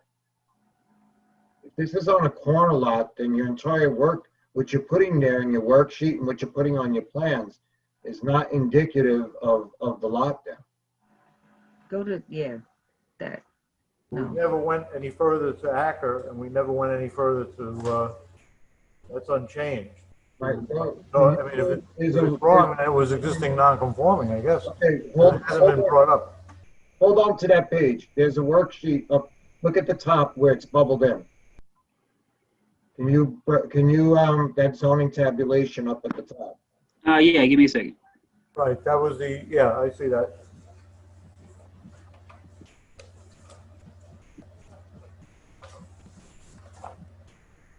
Just give me 2 seconds. I'm gonna have to stop sharing. I already did this.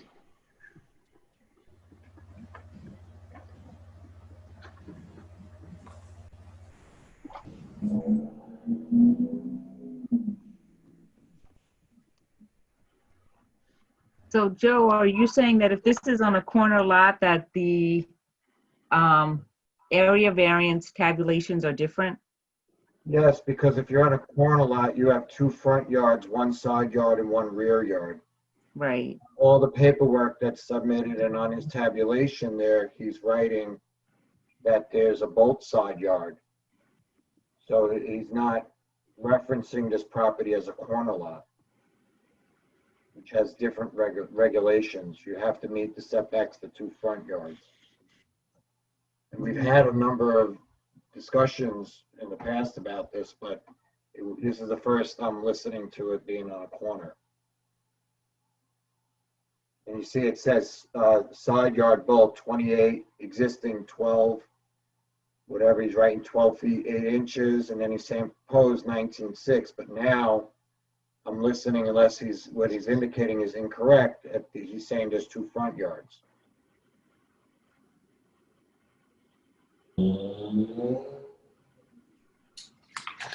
Well, I mentioned that because I was confused on what we were asking for when we were, we had not put anything near the 2 front yards. That's why I was a little, there's a combination, you're saying that there's 2 front yards and they have to add up to something? So I'm a little lost right now. So if you go to your, it's hard for me to actually probably be able to show this, but if you were going to your, go to the survey that was provided, or the site plan that he provided. Yeah, well, there was a new survey that was sent that you've had for a while. Existing plot plan, that should be it on the left side. Okay.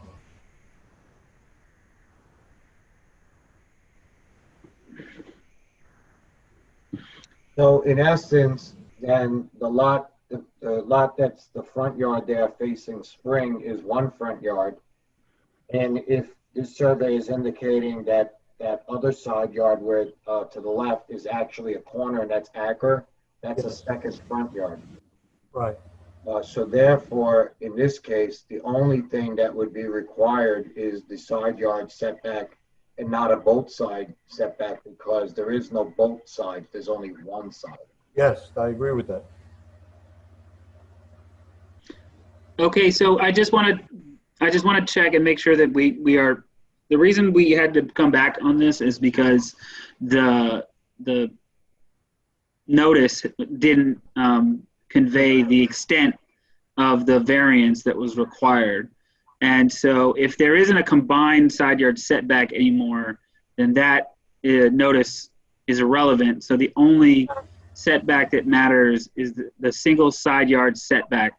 And so the denial letter here says that the side yard setback is a 5-foot variance, which is required. What you have listed here is a side yard setback of 4 feet 6 inches required. And then you have this here, which says this is a 7 foot 6 inches. So I'm assuming that it's not a 5-foot setback, but it is that 4 foot 6. Is that what's actually required? It's a 12-foot setback, correct?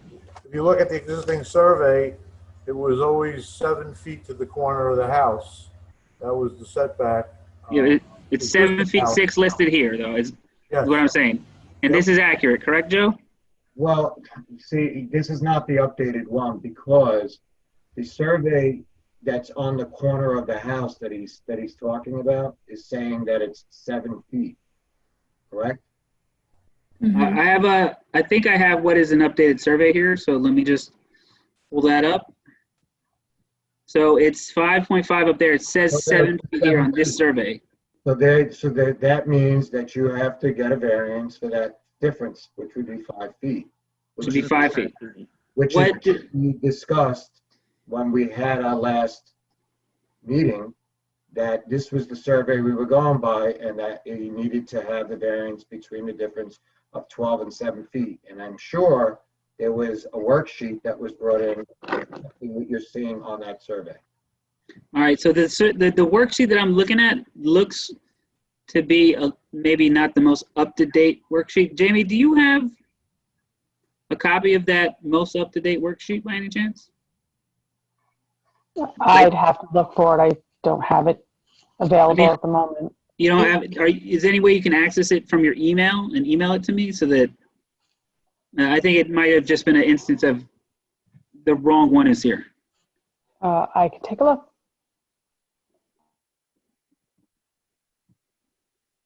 Actually, you know what? I stand corrected. Actually, what you have is the wrong, you have the wrong denial letter on there. The denial letter that's on there is updated September 23rd. Well, this is the original denial letter. Right, there's a new one that was updated on September 23rd. September 23rd? Right, which is not, that's June 23rd.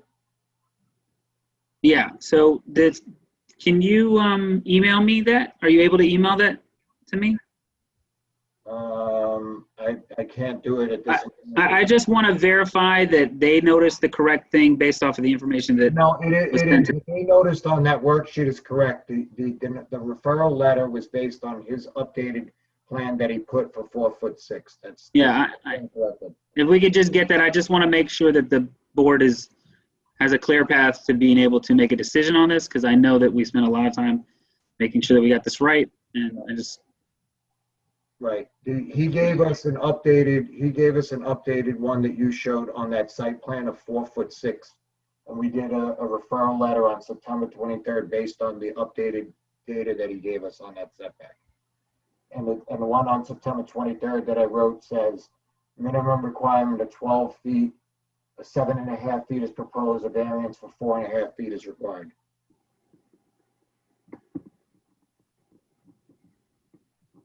And that was updated as a revised one, September 23rd. Okay, so you said the variance of how much was required? It says that the requirement is 12 feet. He's proposing 7.5 feet.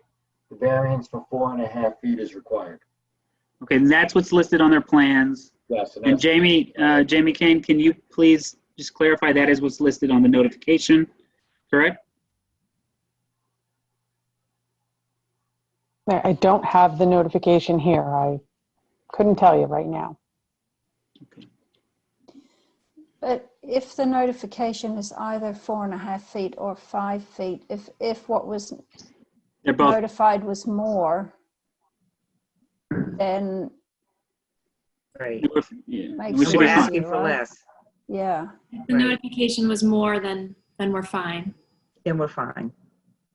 Okay, so then based off of that, the only issue would be is now that he's referencing that the lot on the left side of what we're looking at is now a front yard as opposed to a both side yards, then the variance request for both side yards is not needed. It's not a side yard, it's a front yard. that's right. So the only variance request that is necessary for this application to move forward is the side yard variance for 4 feet 6 inches, correct? Yes. Okay.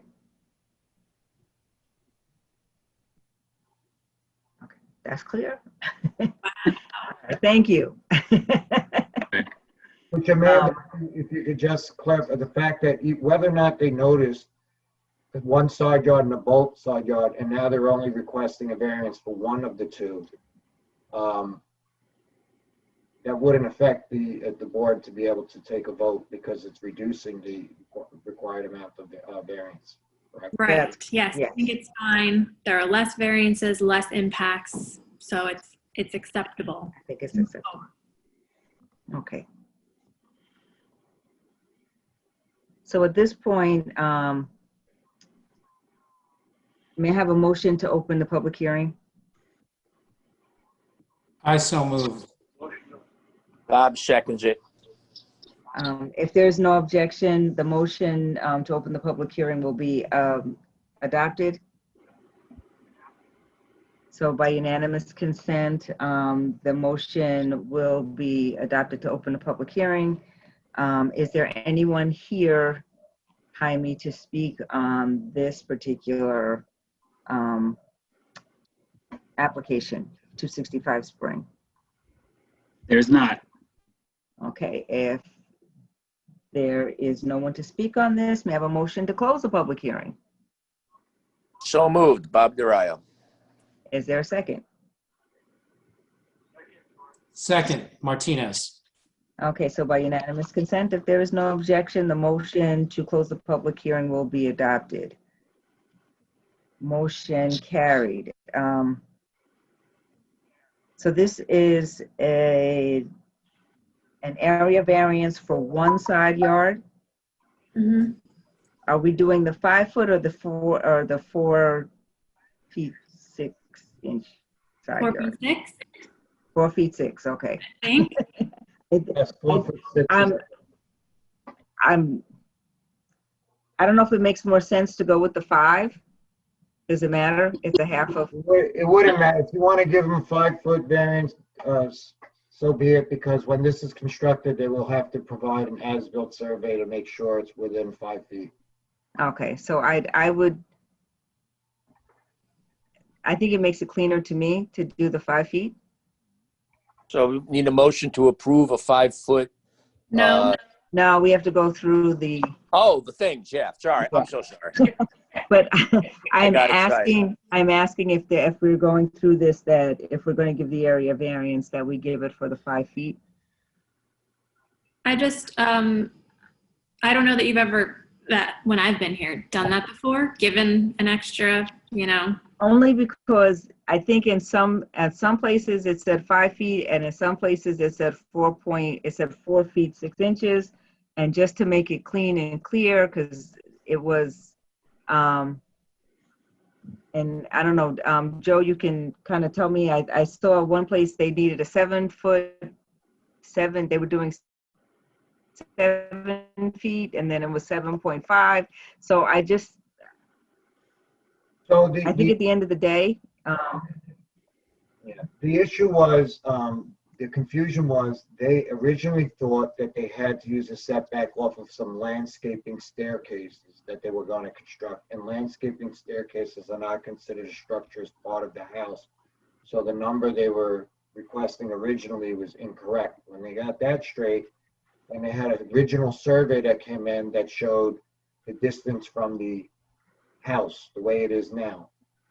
Then he plotted in, which made it understood that you needed a 5 foot variance. Then they plotted in the addition, and with the addition now is saying the setback will be a requirement of 4.5 foot variance.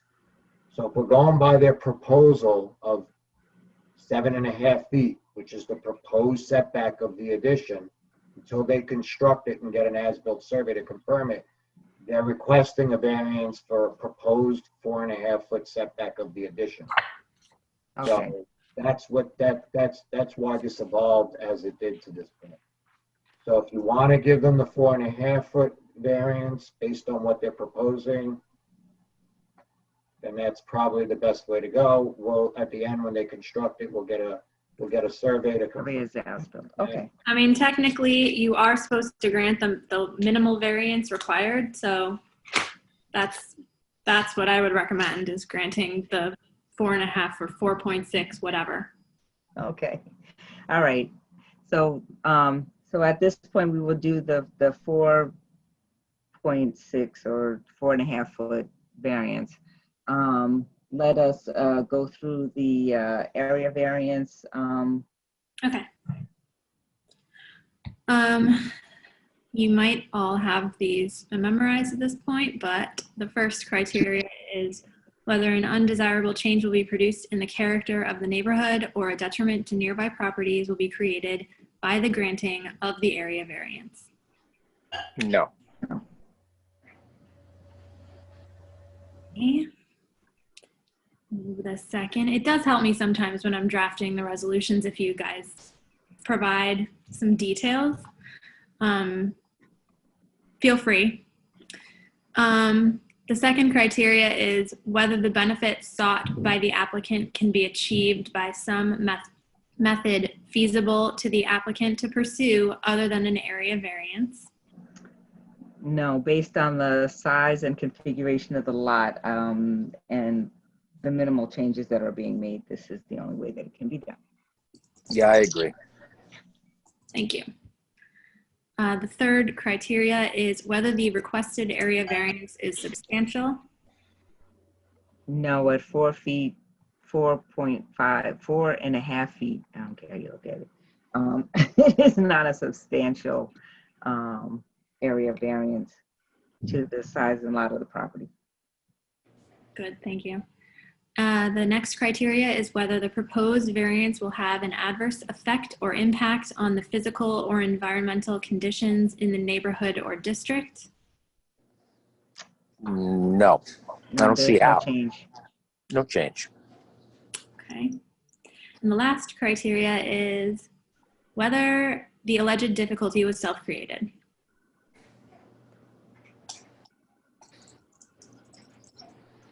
It's okay if you find that it is, because this is the balancing test. Well, it is because they don't have to do this. They want to do this, but it doesn't matter. If you find that the other criteria outweigh this factor, then say that. Exactly. The other factors outweigh this last factor. Okay.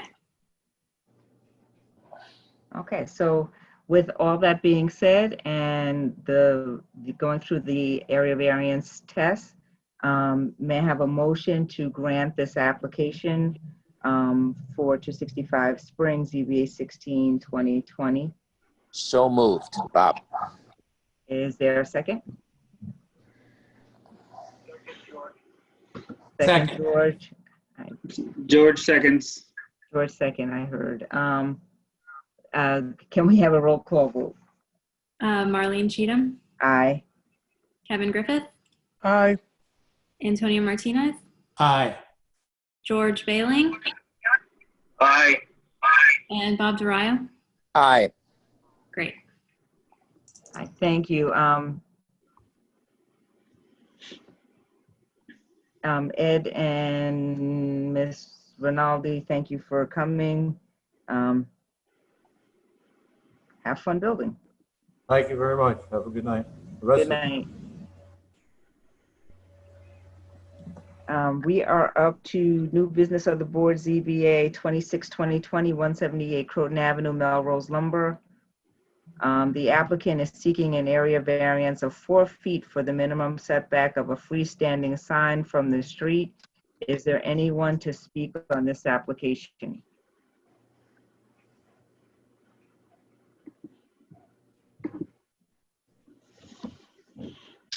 We have a Beth here.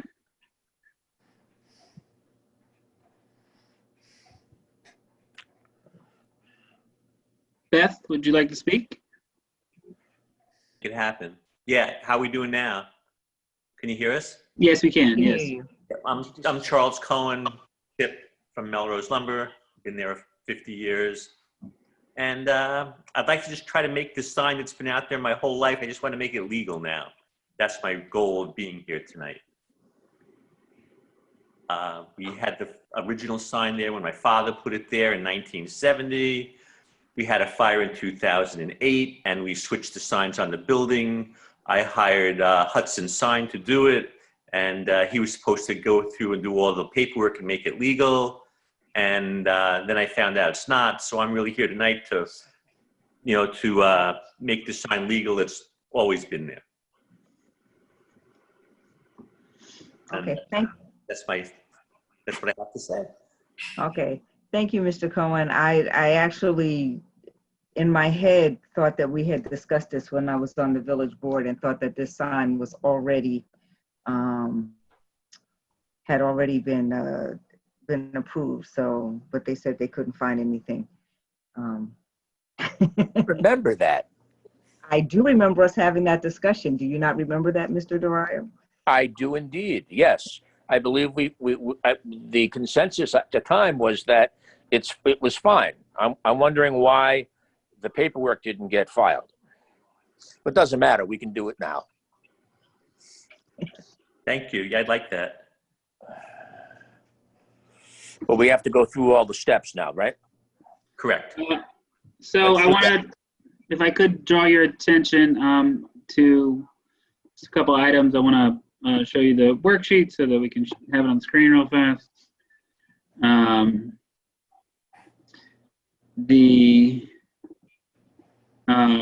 The sign requirement is 10 feet. The distance is currently 6 feet, so they're requesting a variance of 4 feet. You can see out here, Joe took the time to actually go and measure it himself. And it's exactly 6 feet from the curb line, which is the distance that it needs to reach. And we have a couple of images here. So here's a really, good zoomed in photo of that 6 feet.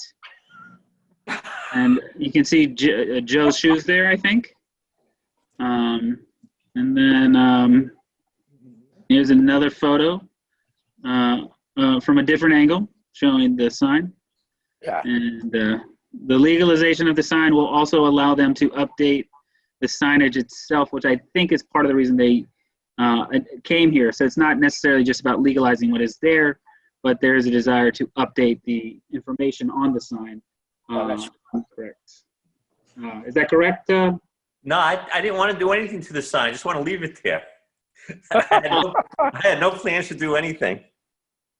I thought I'd read something about like adding a little more information to the sign or something like that. Okay. No, I have no plans. Maybe that was a conversation from a while ago. Either way. This is it. This is it. You're looking at it. Okay, thank you, Mr. Cohen. If there is nothing else from Mr. Cohen, may I have a motion to open the public hearing?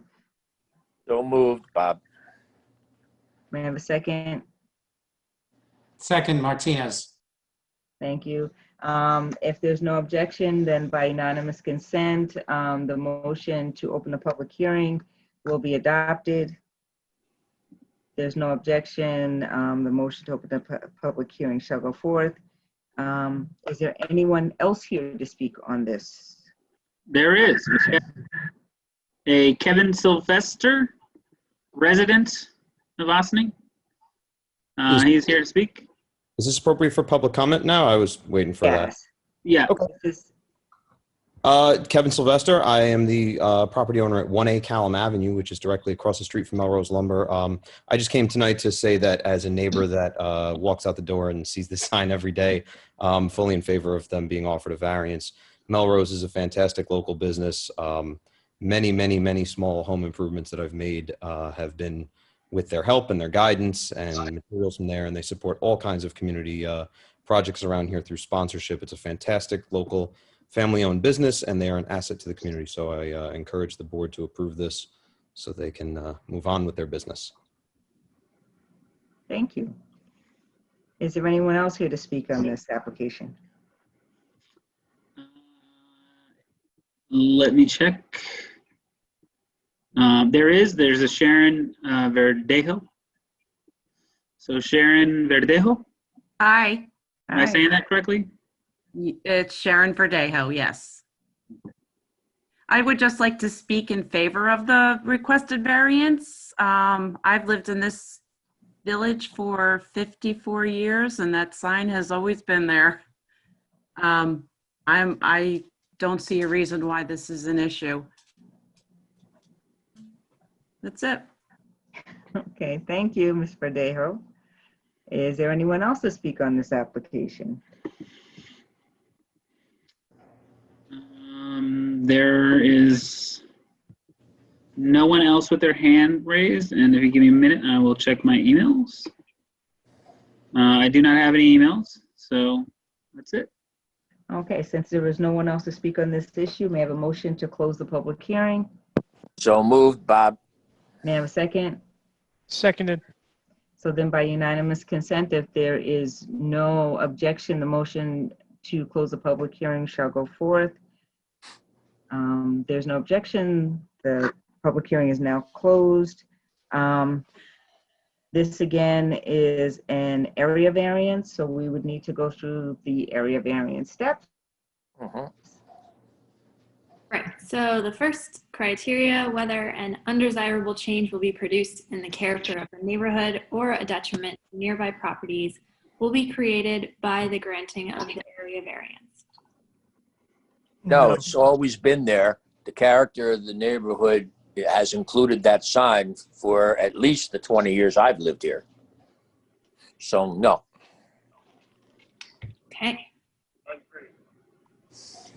George Bailey agrees. I heard. Thank you. George? Yes, I agree. Good.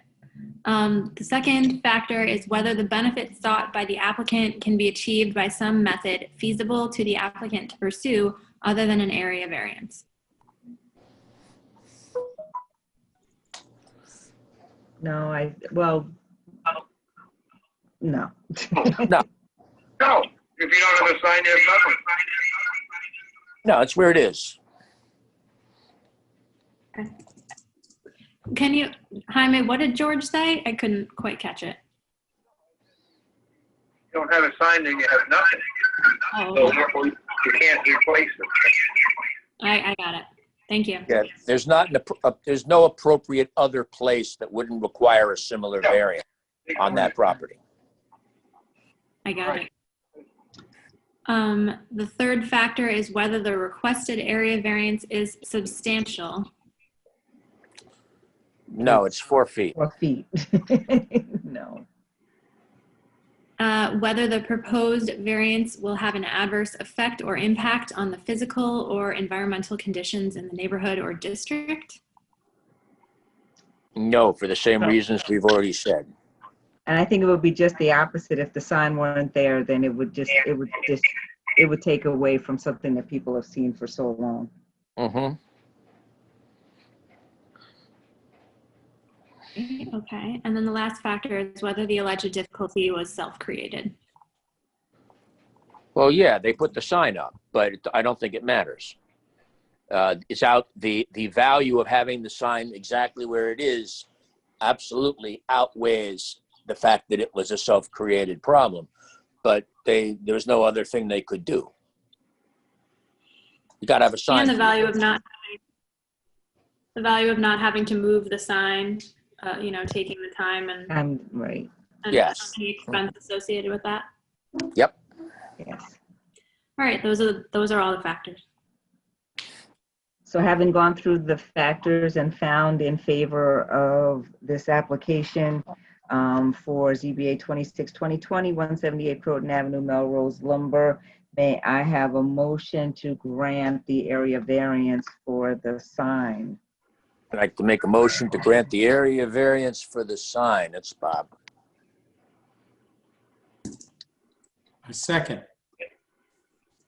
George seconded. I think George or Antonio. I thought I saw Antonio.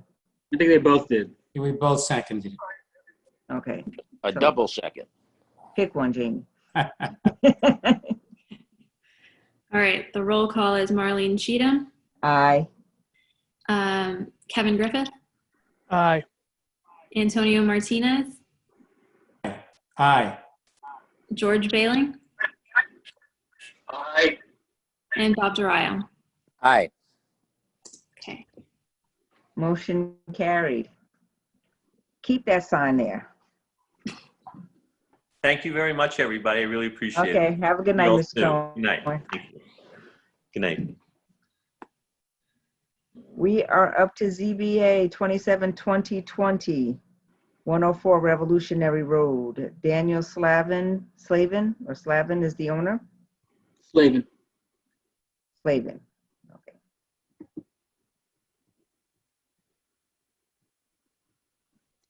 And I believe Jim Coleman is with him as well.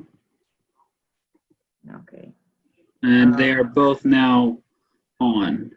Are you going to put, I think Beth is still I'm on? about- yeah, I'm about to take her Mr. off. Cohen is still.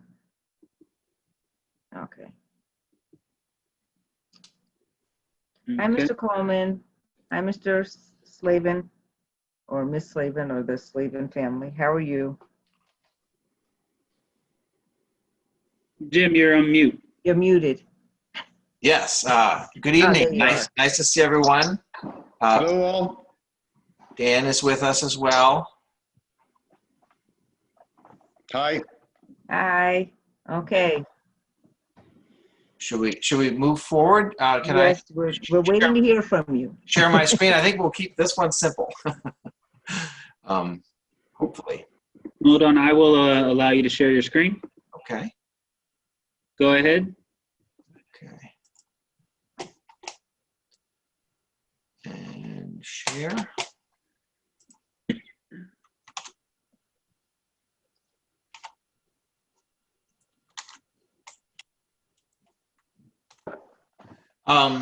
So this is the property right here, 104 Revolutionary Road. You can see it's very well screened by mature trees.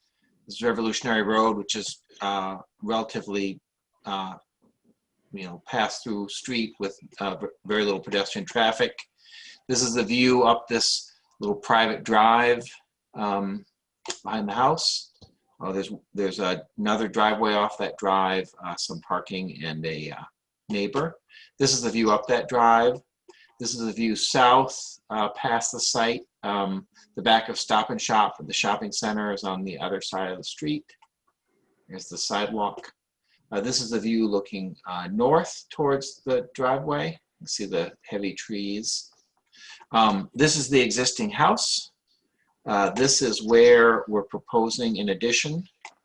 And what we're proposing is just to extend the sort of existing architecture to create, this is where the addition would be, to create a master bath and closet on the second floor and a ground floor bathroom and bedroom on the first floor. The site was a little bit of interpretation. This really feels like the side yard, but is technically the front yard. So we're applying for relief on the front yard setback. It's 35 feet is required. Let's zoom in on this.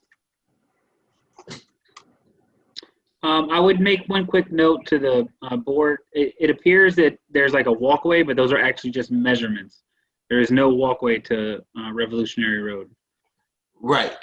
Yeah, the existing this is the existing 35 feet to the corner, and here we're proposing the addition.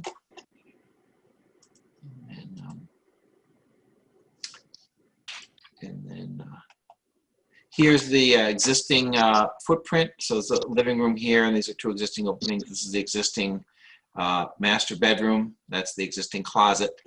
And we're proposing on the first floor the bedroom and bathroom, and then bath and closet on the second floor. And then these are the elevations. This is the existing house. This is where the addition is. We're just extending this roof line over. So this is the end of that new addition, and then this is the back side of the addition. We've been to the ARB and got their approval last month. We're actually changing the color scheme from cream and brown to white and black. This is a local house that the owners like.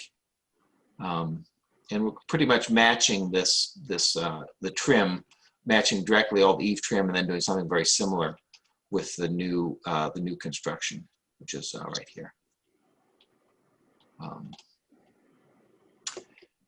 And so those are the issues. I went over the principal points in the application, but I'm happy to take questions. Just to clarify, I believe the setback required is 45 feet and that the variance required is 23 feet based on the referral letter and your zoning worksheet. That's correct. Yeah, the existing front yard setback is 45 feet. That's required. So it's non-conforming currently. It's 35. Yeah. We're proposing 22, which correct. We need a variance of 23 feet. The property is conforming on all other areas on lot coverage and the other setbacks. This is the only setback only variance we require. Okay. Yeah, sorry about that. That's okay. And the ARB gave you approval contingent upon receiving ZBA approval. Correct. Yes.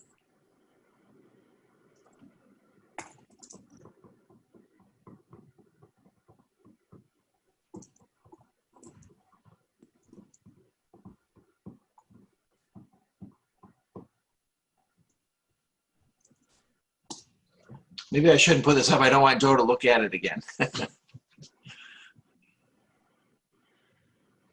I ask a question? Certainly. Bob, what's the age of the original house? Dan, do you want to speak to that? 100 years. Yeah, I was gonna say. So is it of architectural significance? Has it been, is it historical in any way? It is not part of the Sparta Historical District, which is nearby, but Right. it is not a part of the historical district. So it's not regulated under any HPC requirements. So from that standpoint, it is old, but it is not historic. I have a house like that too. My house is not historic, it's just old. No worries, I just wanted to check. Thank you. So I can see by your worksheet, the square footage of the addition is going to be 440, 45 or 48 feet square foot. And I'm taking it this is not going to become a two-family house, it is going to stay a single-family house? Correct.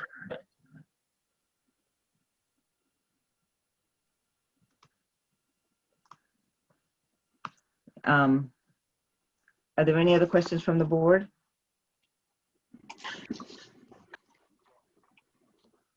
If there are no other questions from the board, may I have a motion to open the public hearing?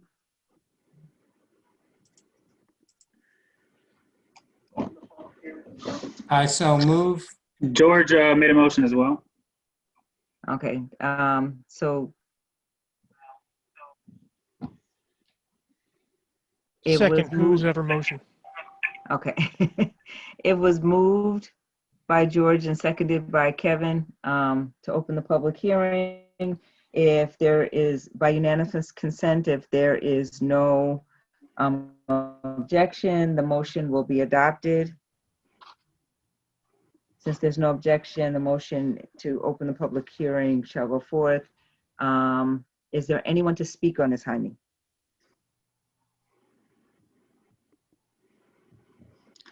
Nope. Nope. If there's no one in the audience to speak on this application, then I would ask that we close the public hearing. Is there a motion to close the public hearing?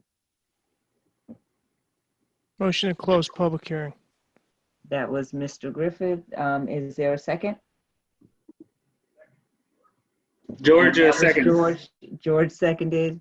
And if by unanimous consent, if there's no objection, the motion will be adopted to close the public hearing. There's no objection. The public hearing is now closed. Is there any other questions or information needed by the board? If not, then Amanda, we can go through the area variance factors. Amanda, if I could make one quick comment before they go through the motion. The property owner here is currently not able to live in this house due to a fire. And so you may have noticed that there was already a approval for BAR. Amanda mentioned this contingent on the ZBA approval. That is not the normal process. Normally ZBA would look at it first, and then after a variance is granted, they could get their BAR approval. But due to the nature of the circumstances, we did request that the BAR grant their approval contingent on the ZBA approval. So that's it. Okay, Amanda. All right, so the first factor, whether an undesirable change will be produced in the character of the neighborhood or a detriment to nearby properties, will be created by the granting of the area variance. No, no change. No change. I think it will actually enhance.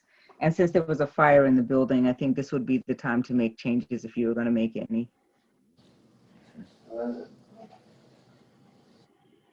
Okay. The second factor, whether the benefit sought by the applicant can be achieved by some method feasible to the applicant to pursue other than an area variance. No. he's got to rebuild his house anyway, so no. All right. Are we, okay. George, Kevin? Sorry? I was just asking George or Kevin if they had anything to add. No, I think Bob's spot on.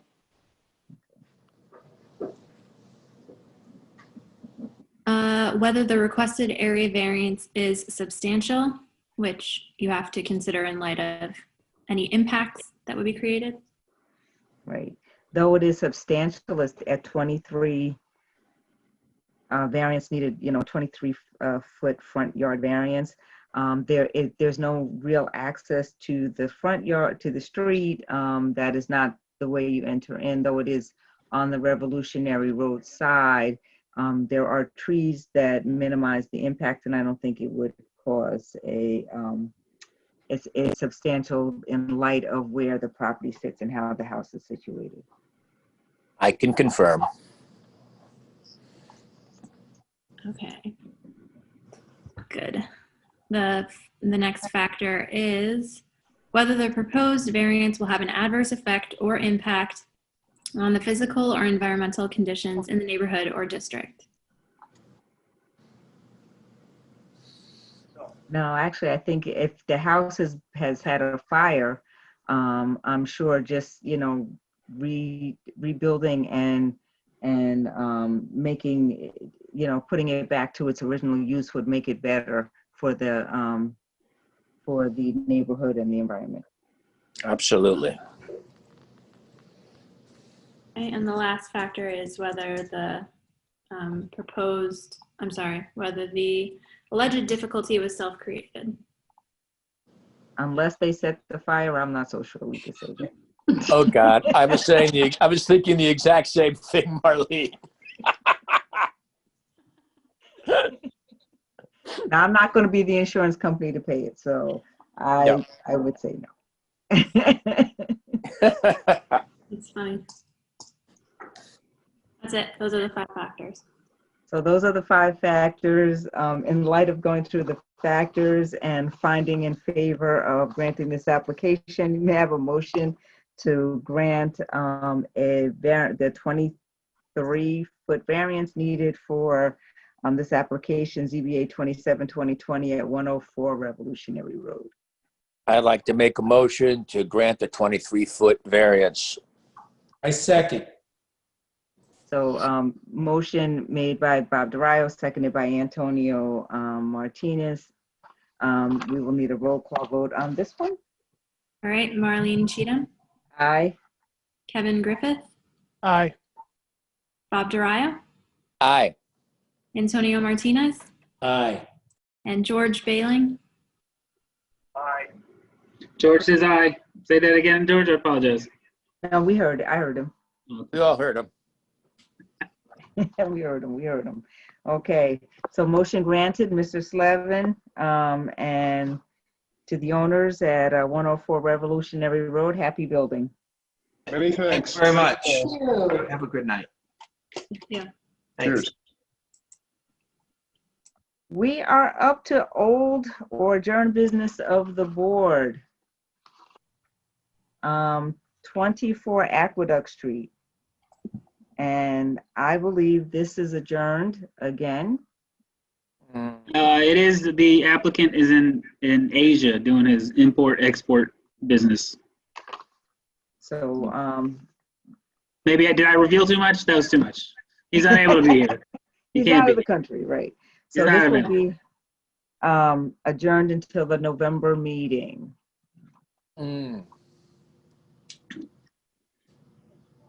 Yep. Is there any additional business of the board? No. No. Okay, so may we have an approval of the motion to approve the minutes from the September 14th, 2020 meeting?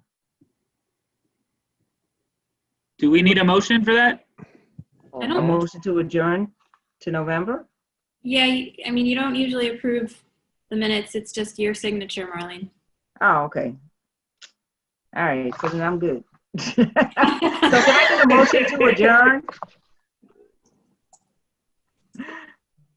Nobody wants to go home.